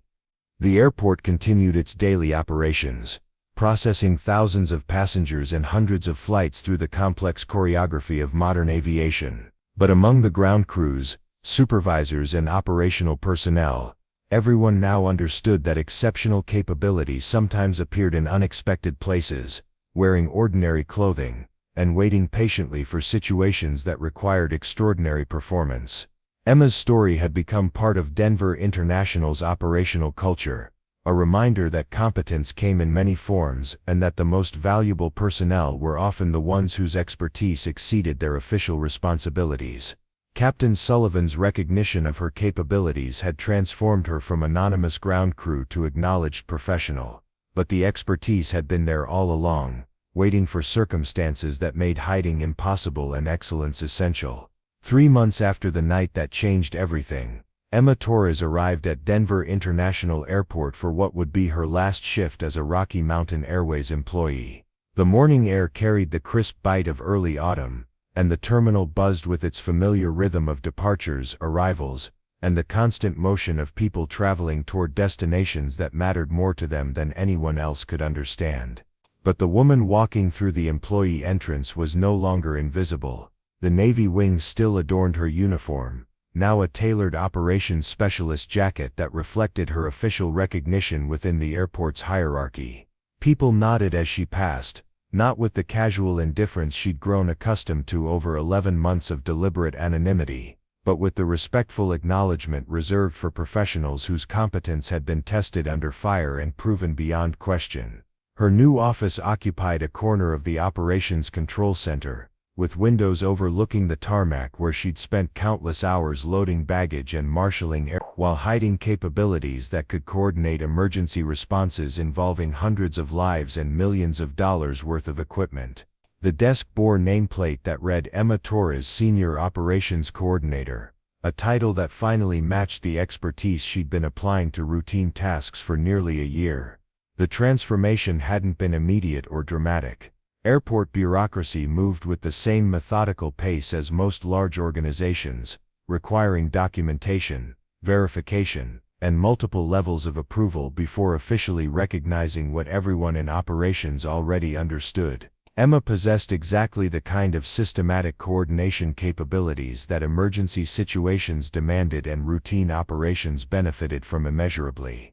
Marcus Webb had been among the first to acknowledge the new reality, though his adjustment to having someone with Emma's qualifications within his organizational structure had required considerable recalibration of his management approach. The woman he'd previously assigned to routine baggage handling was now coordinating complex operational challenges that affected multiple airlines, emergency services, and air traffic control systems. Torres, Webb said as he reviewed the morning's operational status reports, his tone carrying the respectful professionalism that had replaced his previous casual dismissiveness. "We've got weather moving in from the west again. What's your assessment of impact on afternoon operations?" Emma studied the meteorological data displayed across multiple screens in the operations control center, her analysis incorporating atmospheric pressure readings, wind pattern forecasts, and radar imagery that painted a comprehensive picture of developing conditions. The approaching system showed characteristics similar to the storm that had revealed her capabilities 3 months earlier, though with less intensity and better predictability. "Leading edge should arrive around 2 p.m., she said, making notations on the operational planning board that coordinated activities across the entire airport. "Peak intensity for about 90 minutes, then clearing from west to east. We'll want to implement enhanced spacing protocols starting at 1:30 and plan for single runway operations between 2:15 and 4 o'clock. Webb nodded and began coordinating the advanced preparations that would minimize operational disruption when the weather system arrived. Emma's weather predictions had proven remarkably accurate over the past 3 months, often providing details and timeline precision that exceeded official forecasting services. Her systematic approach to atmospheric analysis had become an integral part of Denver International's operational planning procedures. The morning briefing included representatives from air traffic control, emergency services, airline operations, and ground support services, all coordinating their activities through information and analysis that Emma provided from her position as Senior Operations Coordinator. Sarah Coleman attended via video link from the control tower, her professional respect for Emma's capabilities having evolved into the kind of collaborative working relationship that made complex operations run smoothly. "Ground coordination is reporting equipment and personnel ready for enhanced weather protocols," Coleman announced during the briefing. "Torres, do you anticipate any complications beyond standard severe weather procedures?" Emma reviewed the latest atmospheric data, comparing current conditions with historical patterns and her own analysis of the storm system's development characteristics. "System appears well organized but not particularly persistent," she replied. "Standard protocols should handle it effectively, but I'd recommend having backup power systems tested and ready. This type of system sometimes produces electromagnetic interference that affects ground communication equipment." The briefing concluded with systematic coordination that would have been impossible during Emma's invisible period, when her weather expertise was limited to casual observations that people could choose to ignore or dismiss. Now her analysis formed the foundation for operational decisions that affected thousands of passengers and hundreds of flights, with emergency services, air traffic control, and airline management coordinating their activities based on her professional assessment. Captain Patricia Kim stopped by Emma's office after the briefing, carrying coffee and the expression of someone who wanted to have a conversation that went beyond routine operational coordination. Kim had become something of a mentor figure over the past 3 months, helping Emma navigate the transition from anonymous ground crew to recognized aviation professional while maintaining the systematic approach that made her expertise valuable. "I heard from my contacts at United," Kim said, settling into the chair across from Emma's desk. "They're interested in talking with you about a coordination position at their Denver hub. Significant salary increase, management track, full benefits package. The kind of opportunity that could lead to regional operations management within a few years." Emma continued reviewing operational reports while considering Kim's information. The offer represented exactly the kind of career advancement that her capabilities warranted. Recognition from a major airline that her systematic coordination expertise was valuable enough to justify competitive compensation and professional development opportunities. It was validation that her transition from military operations to civilian aviation had achieved exactly the kind of success that most veterans could only hope for. But Emma had learned that success came in many forms, and that the most satisfying professional achievements weren't necessarily the ones that provided the highest salary or the most impressive job title. Her current position allowed her to apply her expertise in ways that made meaningful differences in operational safety and efficiency, while maintaining the kind of hands-on involvement with actual aviation operations that kept her skills sharp and her understanding current. "What do you think?" Kim asked, noting Emma's thoughtful expression as she processed the implications of the career opportunity. "I appreciate the vote of confidence," Emma replied, setting aside the operational reports and giving Kim her full attention. "But I've learned that being in the right place with the right capabilities matters more than having the right title or salary. Denver International has become home, and the work here lets me apply my skills in ways that make real differences." Kim nodded, understanding that Emma's decision reflected the kind of professional maturity that came from having tested her capabilities under extreme conditions and discovering that competence was more satisfying than recognition. "The offer will probably remain open if you change your mind. People with your coordination expertise aren't exactly common in civilian aviation." The afternoon weather system arrived precisely on schedule, with Emma coordinating the systematic preparation and response procedures that had become standard protocol at Denver International. Her position in the Operations Control Center allowed her to maintain oversight of multiple simultaneous activities, while providing the kind of systematic coordination that kept complex operations running smoothly, even under challenging conditions. The storm passed without significant incident, a routine weather delay that was managed with the kind of professional efficiency that made Denver International one of the most reliable airports in the national aviation system. Passengers experienced minimal disruption, flights resumed normal operations within 2 hours, and equipment suffered no damage that affected ongoing operational capability. But Emma's coordination during the weather event was observed by someone whose presence at Denver International represented opportunities that extended far beyond civilian aviation careers. Colonel James Mitchell, United States Air Force, had been monitoring Emma's professional development since her transition to civilian aviation, maintaining the kind of quiet oversight that reflected institutional interest in personnel whose capabilities might prove valuable for future national security requirements. Colonel Mitchell approached Emma's office as the afternoon operations returned to normal schedules, his military bearing immediately recognizable to someone with Emma's background. His visit wasn't entirely unexpected. Emma had understood that her highly visible performance during the aircraft emergency 3 months earlier would eventually attract attention from her former professional community. "Miss Torres," Colonel Mitchell said, settling into the chair that Captain Kim had vacated earlier, "I've been following your work here at Denver International. Impressive transition to civilian operations, particularly given the complexity of coordination challenges you've been managing. Emma saved her operational reports and gave Colonel Mitchell the attention that his rank and position warranted.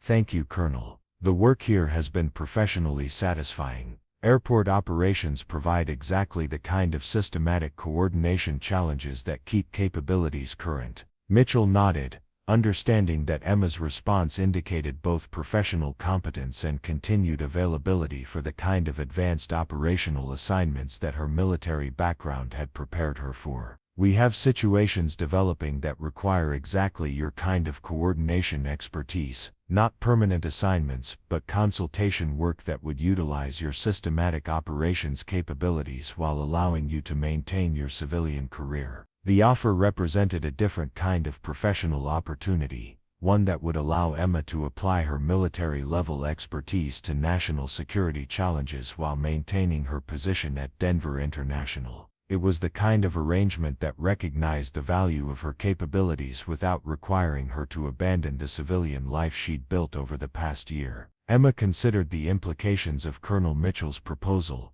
understanding that accepting consultation work would mean occasional temporary assignments that utilized her systematic coordination capabilities in contexts that she couldn't discuss with her civilian colleagues. It was a return to the classified world she'd left behind, but on terms that preserved the professional satisfaction she'd discovered in civilian aviation operations. What kind of timeline are we discussing? She asked, indicating interest in the opportunity while maintaining her commitment to Denver International's operational requirements. Flexible scheduling, Mitchell replied.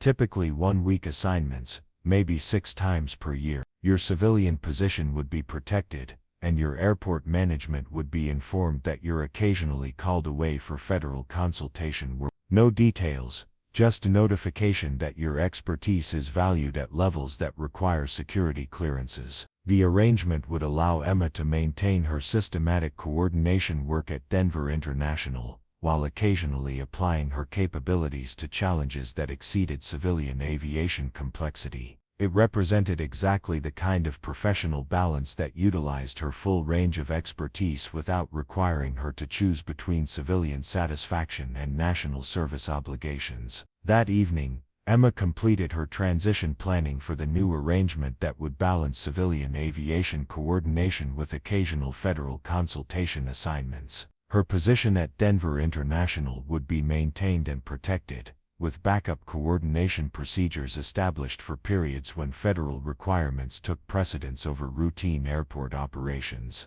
Captain Jake Sullivan contacted her as she finished her shift, his voice carrying the satisfaction that came from having recognized exceptional capability and taken appropriate action to ensure it was properly utilized. Their conversation had become a monthly routine, professional colleagues maintaining contact across the intersection of military and civilian aviation operations. Heard through channels that you're expanding your coordination work, Sullivan said, his tone indicating approval of Emma's decision to balance civilian aviation with federal consultation assignments. That kind of systematic expertise shouldn't be limited to single organizations, no matter how good they are. Emma organized her office for the following day's operations, understanding that her professional life had achieved the kind of balance that utilized her full range of capabilities while maintaining personal satisfaction and institutional respect. The work here at Denver keeps me grounded in practical operations,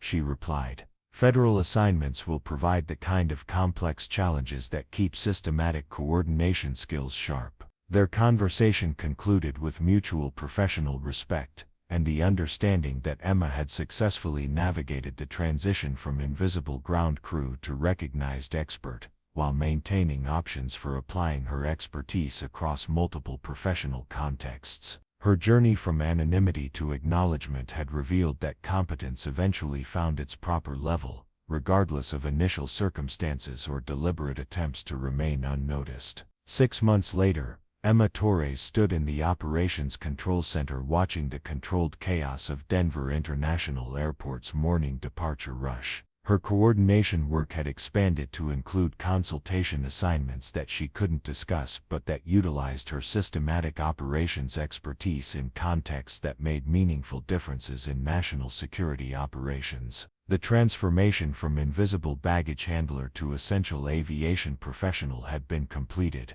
but the capabilities that drove that transformation had been present all along. Her systematic approach to complex coordination, her accurate assessment of developing situations, and her calm management of emergency operations reflected training and experience that exceeded civilian aviation requirements, but found perfect application in airport operations management. Marcus Webb approached her workstation with the operational status reports that required her analysis and coordination, his professional respect, reflecting the institutional understanding that Emma's expertise was both exceptional and essential. Torres, we're showing some interesting weather patterns developing for this afternoon. Could you review the data and provide coordination recommendations? Emma accepted the meteorological information and began her systematic analysis, understanding that her assessment would form the foundation for operational decisions affecting thousands of travelers and hundreds of flights. Her expertise had found its proper application, recognized and utilized by people who understood the difference between routine competence and exceptional capability. The airport continued its daily operations around her, processing passengers and aircraft through the complex choreography of modern aviation. But Emma Torres was no longer invisible. Her systematic coordination expertise had been recognized, officially acknowledged, and properly utilized, proving that competence eventually revealed itself when circumstances required excellence and institutions possessed the wisdom to recognize capability, regardless of its initial packaging. Her story had become part of Denver International's operational culture, a reminder that exceptional expertise sometimes appeared in unexpected places, wearing ordinary clothing, and waiting patiently for situations that made hiding impossible and excellence essential. The Navy wings on her uniform reflected not just Captain Sullivan's recognition of her capabilities, but the institutional understanding that some people possessed exactly the kind of systematic expertise that complex operations required and emergency situations demanded. Emma's journey from invisibility to acknowledgement was complete, but her work continued with the systematic precision that had characterized her approach to every challenge, from routine baggage handling to coordinating life-threatening emergency responses. She had proven that competence spoke for itself when given the opportunity, and that exceptional capability would eventually find appropriate recognition in organizations wise enough to value performance over credentials and results over assumptions.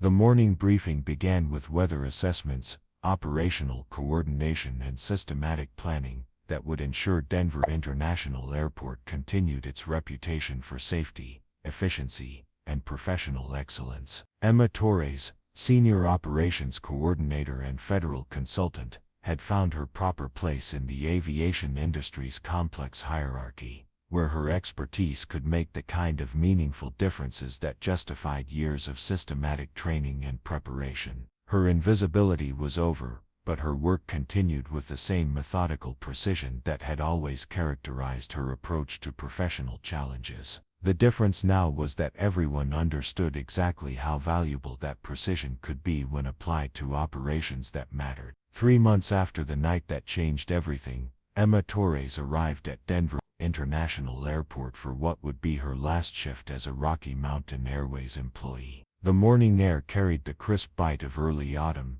and the terminal buzzed with its familiar rhythm of departures, arrivals, and the constant motion of people traveling toward destinations that mattered more to them than anyone else could understand. But the woman walking through the employee entrance was no longer invisible. The Navy wing still adorned her uniform, now a tailored operations specialist jacket that reflected her official recognition within the airport's hierarchy. People nodded as she passed, not with the casual indifference she'd grown accustomed to over 11 months of deliberate anonymity, but with the respectful acknowledgement reserved for professionals whose competence had been tested under fire and proven beyond question. Her new office occupied a corner of the operations control center, with windows overlooking the tarmac where she'd spent countless hours loading baggage and marshaling aircraft, while hiding capabilities that could coordinate emergency responses involving hundreds of lives and millions of dollars worth of equipment.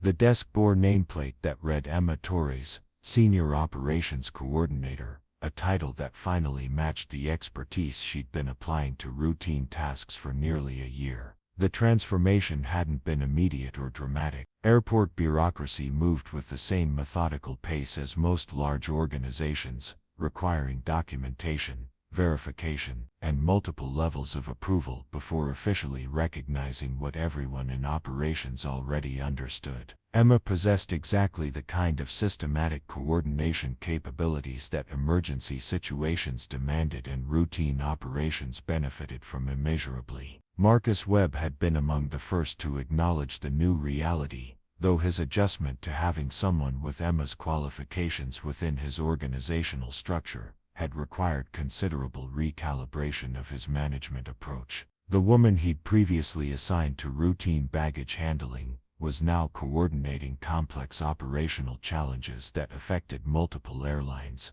emergency services, and air traffic control systems. Torres, Webb said as he reviewed the morning's operational status reports, his tone carrying the respectful professionalism that had replaced his previous casual dismissiveness. "We've got weather moving in from the west again. What's your assessment of impact on afternoon operations?" Emma studied the meteorological data displayed across multiple screens in the operations control center, her analysis incorporating atmospheric pressure readings, wind pattern forecasts, and radar imagery that painted a comprehensive picture of developing conditions. The approaching system showed characteristics similar to the storm that had revealed her capabilities 3 months earlier, though with less intensity and better predictability. "Leading edge should arrive around 2 p.m., she said, making notations on the operational planning board that coordinated activities across the entire airport. Peak intensity for about 90 minutes,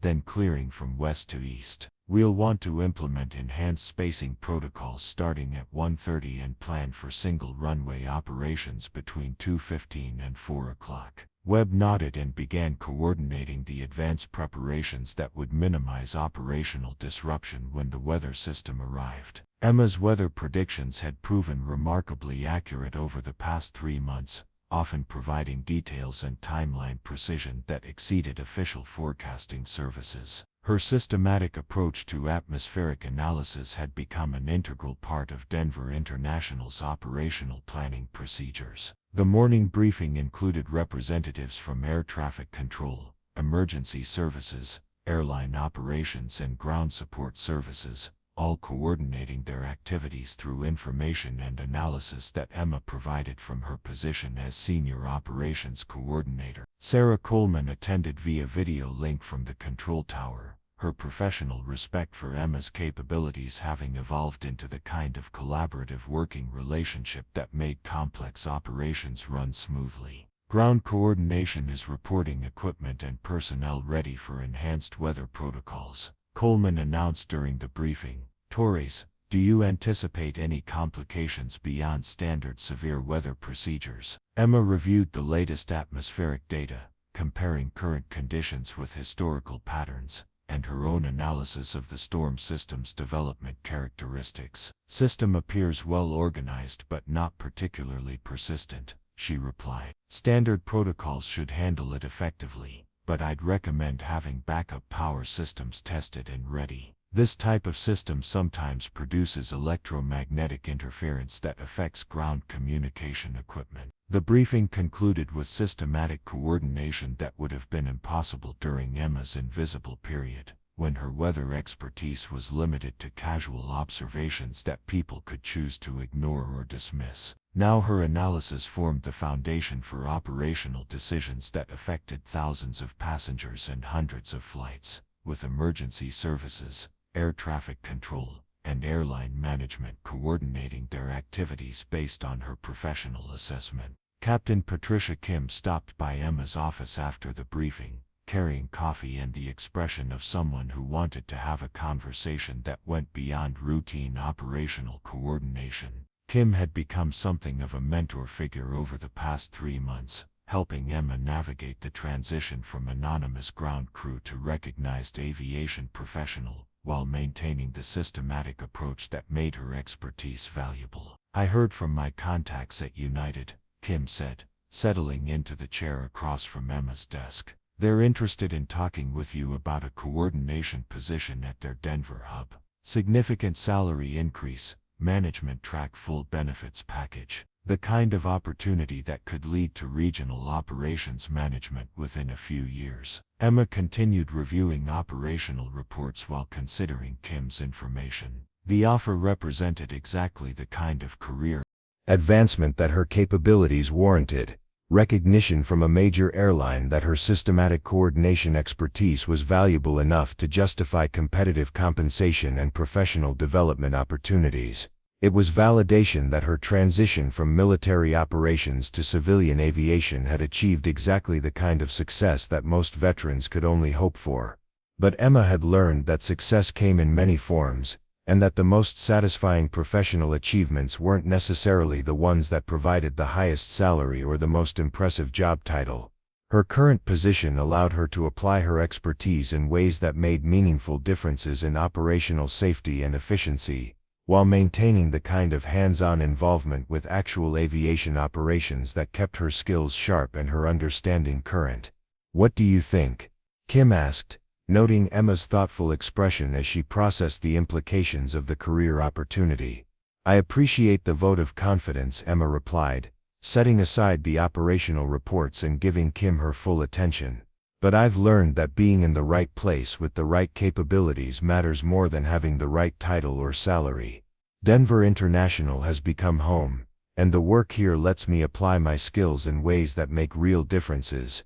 Kim nodded, understanding that Emma's decision reflected the kind of professional maturity that came from having tested her capabilities under extreme conditions and discovering that competence was more satisfying than recognition. "The offer will probably remain open if you change your mind.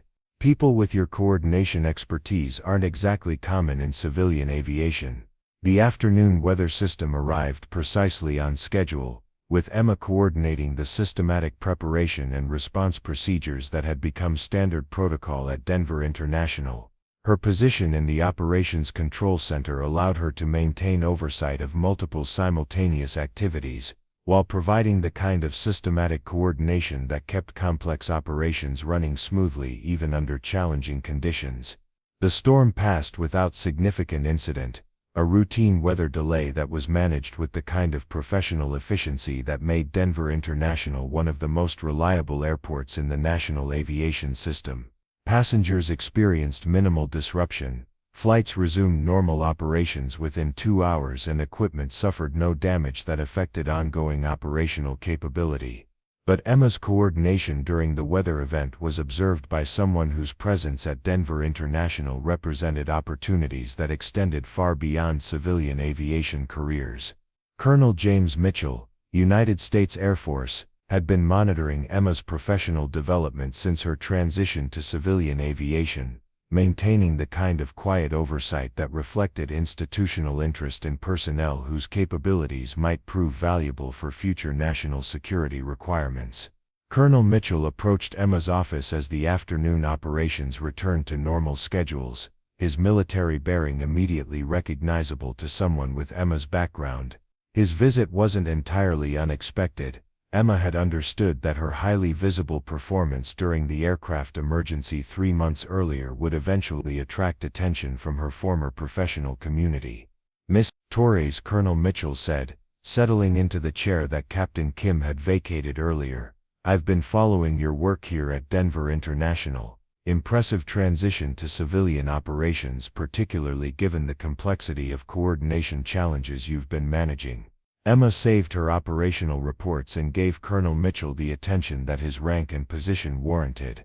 "Thank you, Colonel. The work here has been professionally satisfying. Airport operations provide exactly the kind of systematic coordination challenges that keep capabilities current." Mitchell nodded, Understanding that Emma's response indicated both professional competence and continued availability for the kind of advanced operational assignments that her military background had prepared her for. "We have situations developing that require exactly your kind of coordination expertise, not permanent assignments but consultation work that would utilize your systematic operations capabilities while allowing you to maintain your civilian career." The offer represented a different kind of professional opportunity, one that would allow Emma to apply her military-level expertise to national security challenges while maintaining her position at Denver International. It was the kind of arrangement that recognized the value of her capabilities without requiring her to abandon the civilian life she'd built over the past year. Emma considered the implications of Colonel Mitchell's proposal, understanding that accepting consultation work would mean occasional temporary assignments that utilized her systematic coordination capabilities in contexts that she couldn't discuss with her civilian colleagues. It was a return to the classified world she'd left behind, but on terms that preserved the professional satisfaction she'd discovered in civilian aviation operations. "What kind of timeline are we discussing?"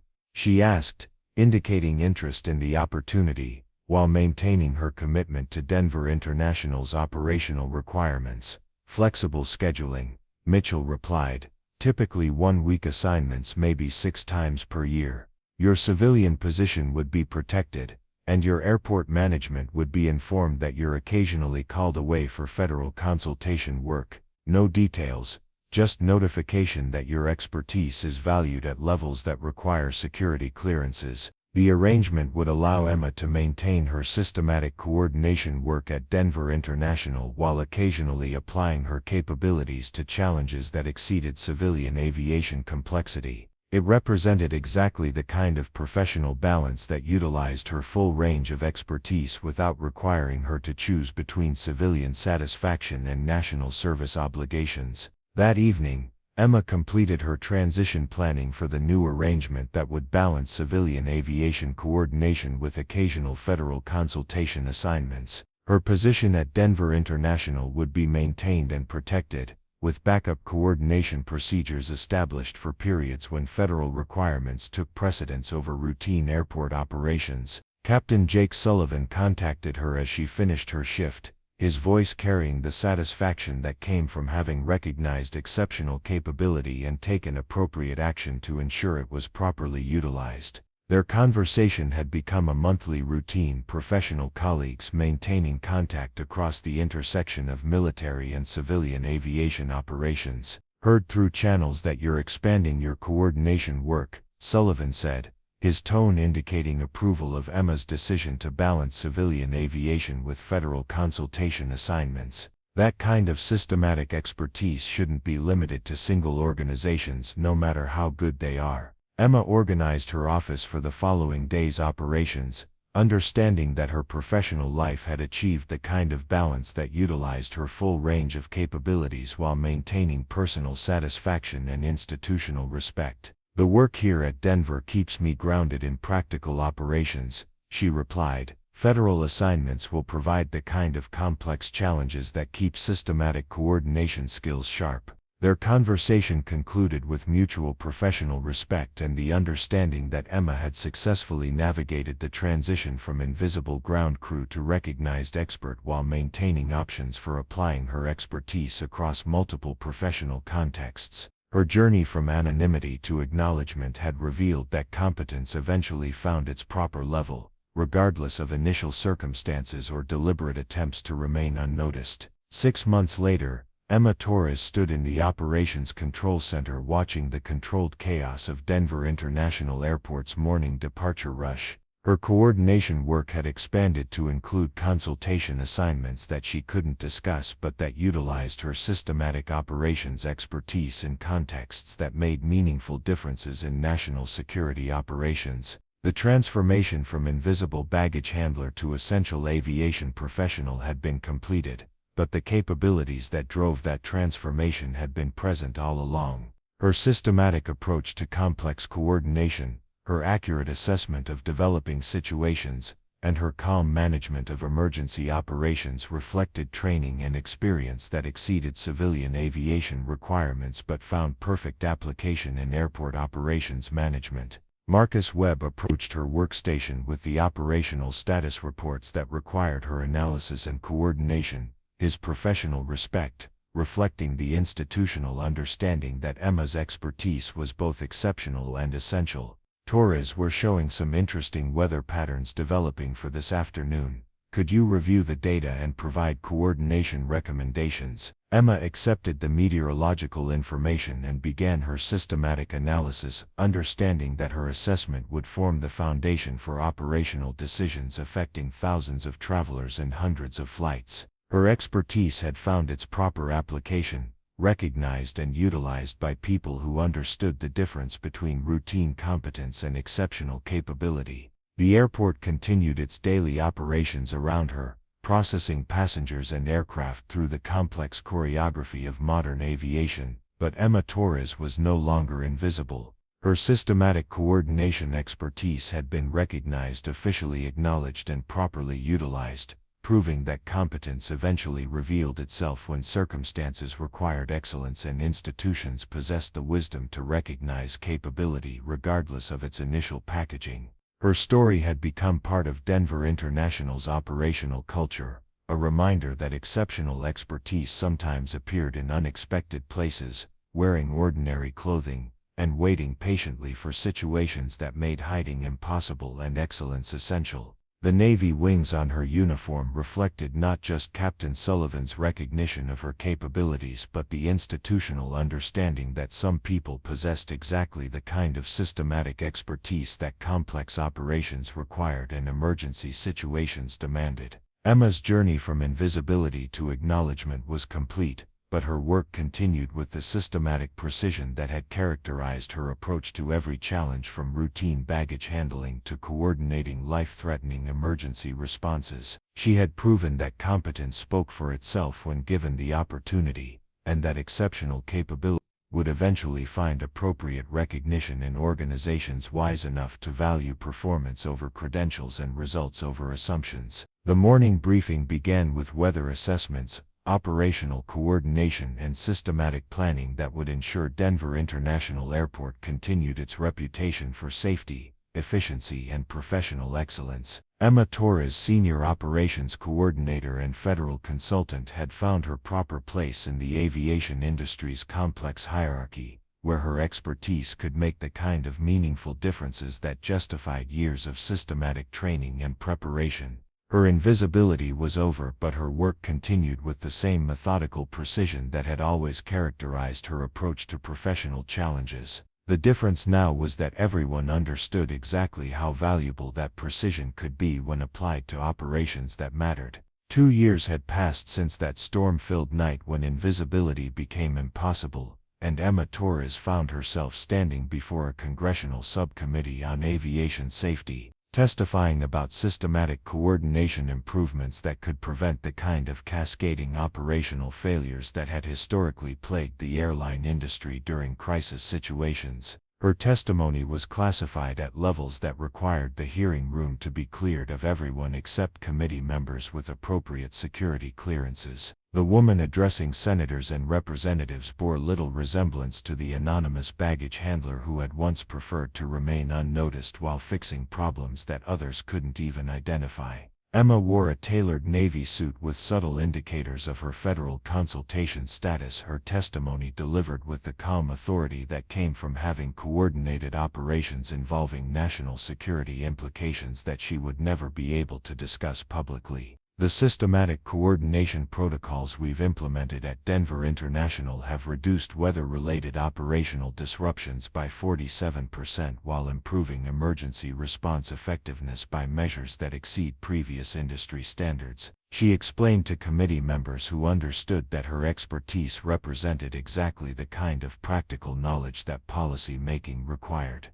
These improvements demonstrate scalability across the national aviation system. Senator Patricia Hawkins, chairwoman of the Aviation Safety Subcommittee, reviewed the classified briefing materials that documented Emma's coordination work across multiple federal agencies and civilian aviation institutions.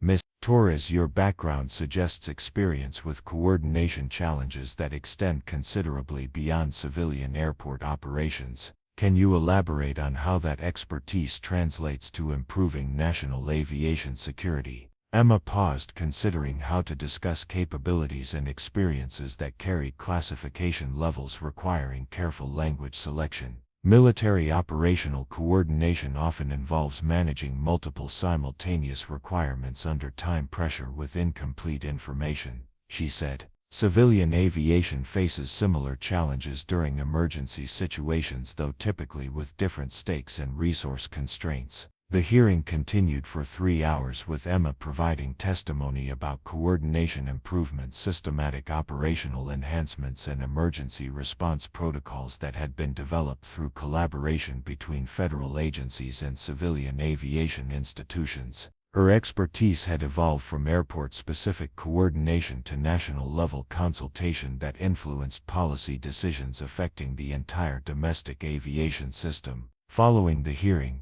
Emma returned to Denver International Airport, where her office now occupied expanded space within a newly constructed Operations Coordination Center that served as a model facility for systematic airport management. The center coordinated not just local operations but served as a regional hub for information sharing and emergency response coordination across the western United States aviation network. Her staff included 12 coordination specialists, several of whom were former military personnel who had transitioned to civilian aviation careers while maintaining the systematic operational approaches that made complex coordination possible under challenging conditions. Emma had become not just a practitioner of advanced coordination techniques but an instructor and mentor for others who possessed similar capabilities but needed guidance in applying military-level expertise to civilian operational environments. Captain Jake Sullivan, now promoted to major, maintained regular contact through secure communication channels that allowed discussion of coordination challenges and operational innovations that crossed the boundary between military and civilian aviation systems.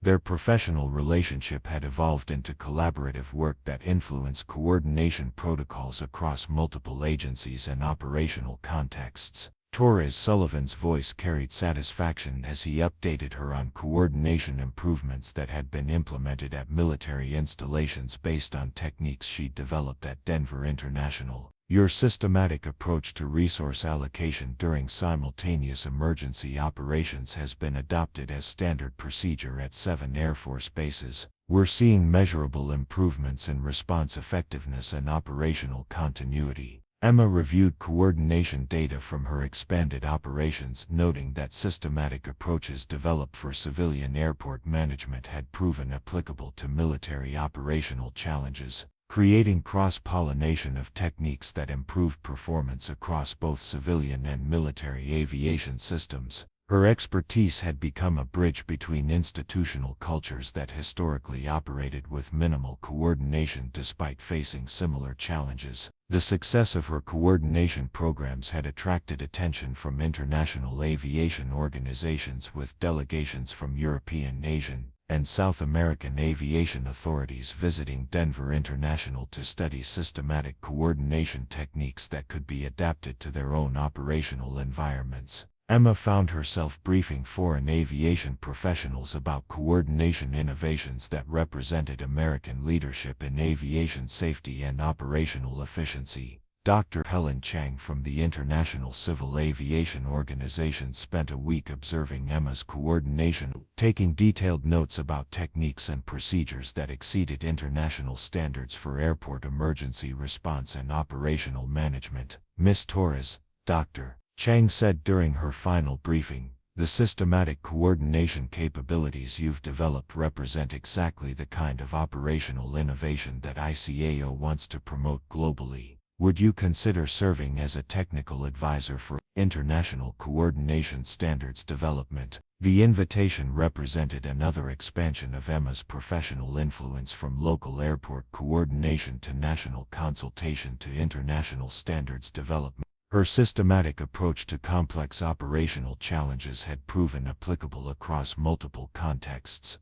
cultures, and institutional requirements, demonstrating that fundamental coordination principles transcended specific organizational boundaries. Emma accepted the international advisory position, understanding that her expertise could contribute to global aviation safety improvements while maintaining her primary responsibilities at Denver International and her federal consultation work. The arrangement required careful scheduling and comprehensive coordination, exactly the kind of complex logistical challenge that her systematic operational approach was designed to manage effectively. Her office walls now displayed certificates and recognitions from organizations spanning local, national, and international aviation institutions, but Emma's satisfaction came from operational results rather than official acknowledgments. The systematic coordination techniques she'd developed had prevented measurable operational failures, reduced emergency response times, and improved passenger safety across multiple aviation systems.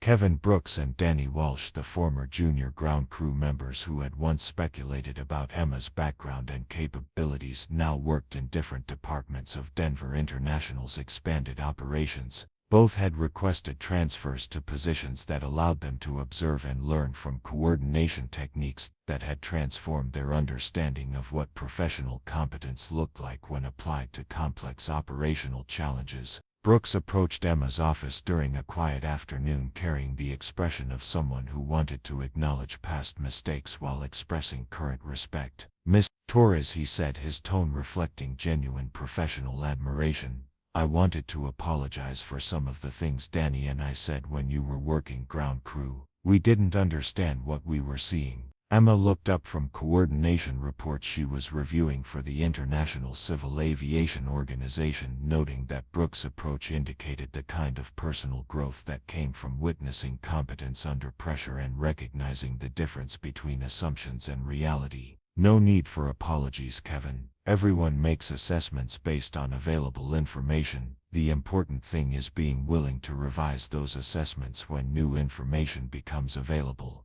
Brooks nodded, understanding that Emma's response reflected the same systematic thinking that characterized her approach to operational challenges. "I've learned a lot from watching how you coordinate complex situations. Is there any chance I could apply for a position in your coordination department? I know I'd be starting at entry level, but I'd like to learn these techniques." Emma considered Brooks' request, evaluating his demonstrated work performance against the systematic coordination requirements that her department demanded.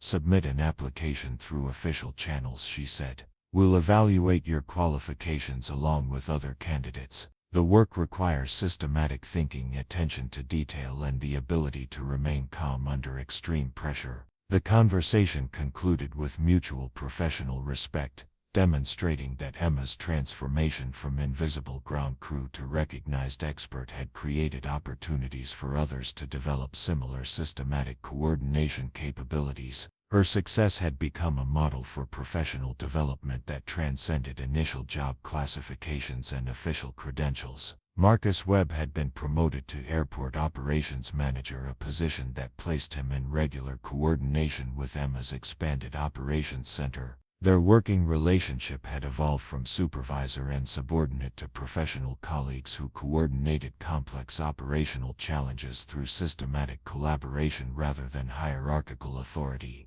Torres, Webb said during their weekly coordination meeting, "We're seeing interest from 3 more airports that want to implement your systematic coordination protocols. Phoenix Sky Harbor, Seattle Tacoma, and Miami International are all requesting consultation services. How do we manage that expansion while maintaining operational effectiveness here?" Emma reviewed the consultation requests, considering how to expand her coordination techniques to additional airports while preserving the systematic operational standards that made the programs effective. "We'll need to develop standardized training protocols and establish regional coordination centers that can provide ongoing support," she said. "The key is maintaining quality control while allowing adaptation to local operational requirements." The expansion of her coordination programs to multiple airports represented vindication of systematic approaches that had begun with individual competence applied to routine tasks.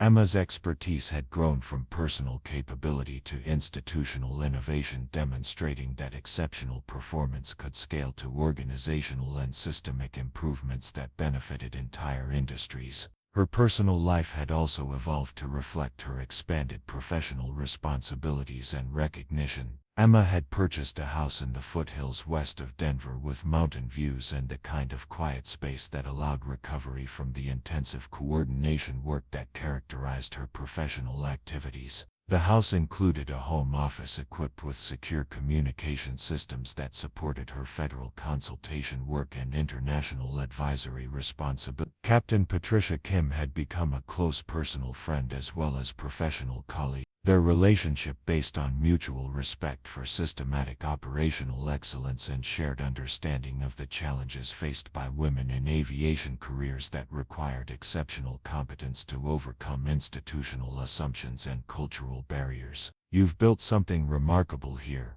Kim said during a weekend visit to Emma's mountain home, observing the coordination center that allowed Emma to maintain oversight of multiple operational contexts from her personal office. "Your systematic coordination work has influenced aviation operations across multiple continents. That's the kind of professional impact most people can only dream about achieving." Emma prepared coffee while reviewing operational reports from airports that were implementing her coordination techniques, noting measurable improvements in emergency response effectiveness and routine operational efficiency. "The satisfying part is knowing that systematic coordination prevents problems rather than just responding to them after they occur," she said. "Every operational failure prevented represents passengers who reached their destination safely and crews who completed their assignments without unnecessary risk." Their conversation continued through the afternoon, covering coordination challenges, professional development opportunities, and the personal satisfaction that came from applying systematic expertise to problems that mattered beyond individual career advancement. Emma had discovered that the most meaningful professional work involved making differences that extended far beyond personal recognition or financial compensation. As evening approached, Emma reviewed her schedule for the following week, which included federal consultation work that would take her to Washington for classified coordination briefings, international advisory meetings conducted through secure video conferences with aviation authorities on 3 continents, and routine operational oversight at Denver International Airport, where her systematic coordination programs continued to set industry standards for excellence. The transformation from invisible baggage handler to internationally recognized coordination expert was complete, but Emma's work continued with the same systematic precision that had characterized her approach to every professional challenge. The difference now was that her expertise influenced aviation operations across multiple contexts, cultures, and institutional requirements, demonstrating that fundamental coordination principles could create improvements that transcended organizational boundaries and geographic limitations. Her story had become part of aviation industry culture, cited in training programs, policy discussions, and professional development seminars as an example of how exceptional capability could emerge from unexpected contexts and create systematic improvements that benefited entire industries. Emma Torres had proven that competence eventually found appropriate recognition and application regardless of initial circumstances or deliberate attempts to remain unnoticed. The Navy wings that Captain Sullivan had pinned to her safety vest during that storm-filled night remained displayed in her office, not as a symbol of past service, but as a reminder that systematic coordination expertise could make meaningful differences when applied to challenges that required exceptional performance under pressure. Her invisibility was permanently over, but her commitment to systematic excellence continued with expanded scope and increased impact. Denver International Airport continued its operations with coordination effectiveness that set industry standards, while Emma's systematic approaches influenced aviation operations across national and international contexts. Her expertise had found its proper application at scales that matched its potential, proving that exceptional coordination capabilities could create improvements that extended far beyond individual recognition to systematic enhancements that benefited everyone who depended on aviation safety and operational reliability. The woman who had once preferred anonymity while fixing problems that others couldn't identify had become a recognized expert whose systematic coordination work prevented problems before they could affect the safety and efficiency of aviation operations around the world. Emma's journey demonstrated that competence would eventually reveal itself when institutions possessed the wisdom to recognize capability and the vision to apply expertise where it could make the greatest difference. Up next, you've got 2 more standout stories right on your screen. If this one hit the mark, you won't want to pass these up. Just click and check them out.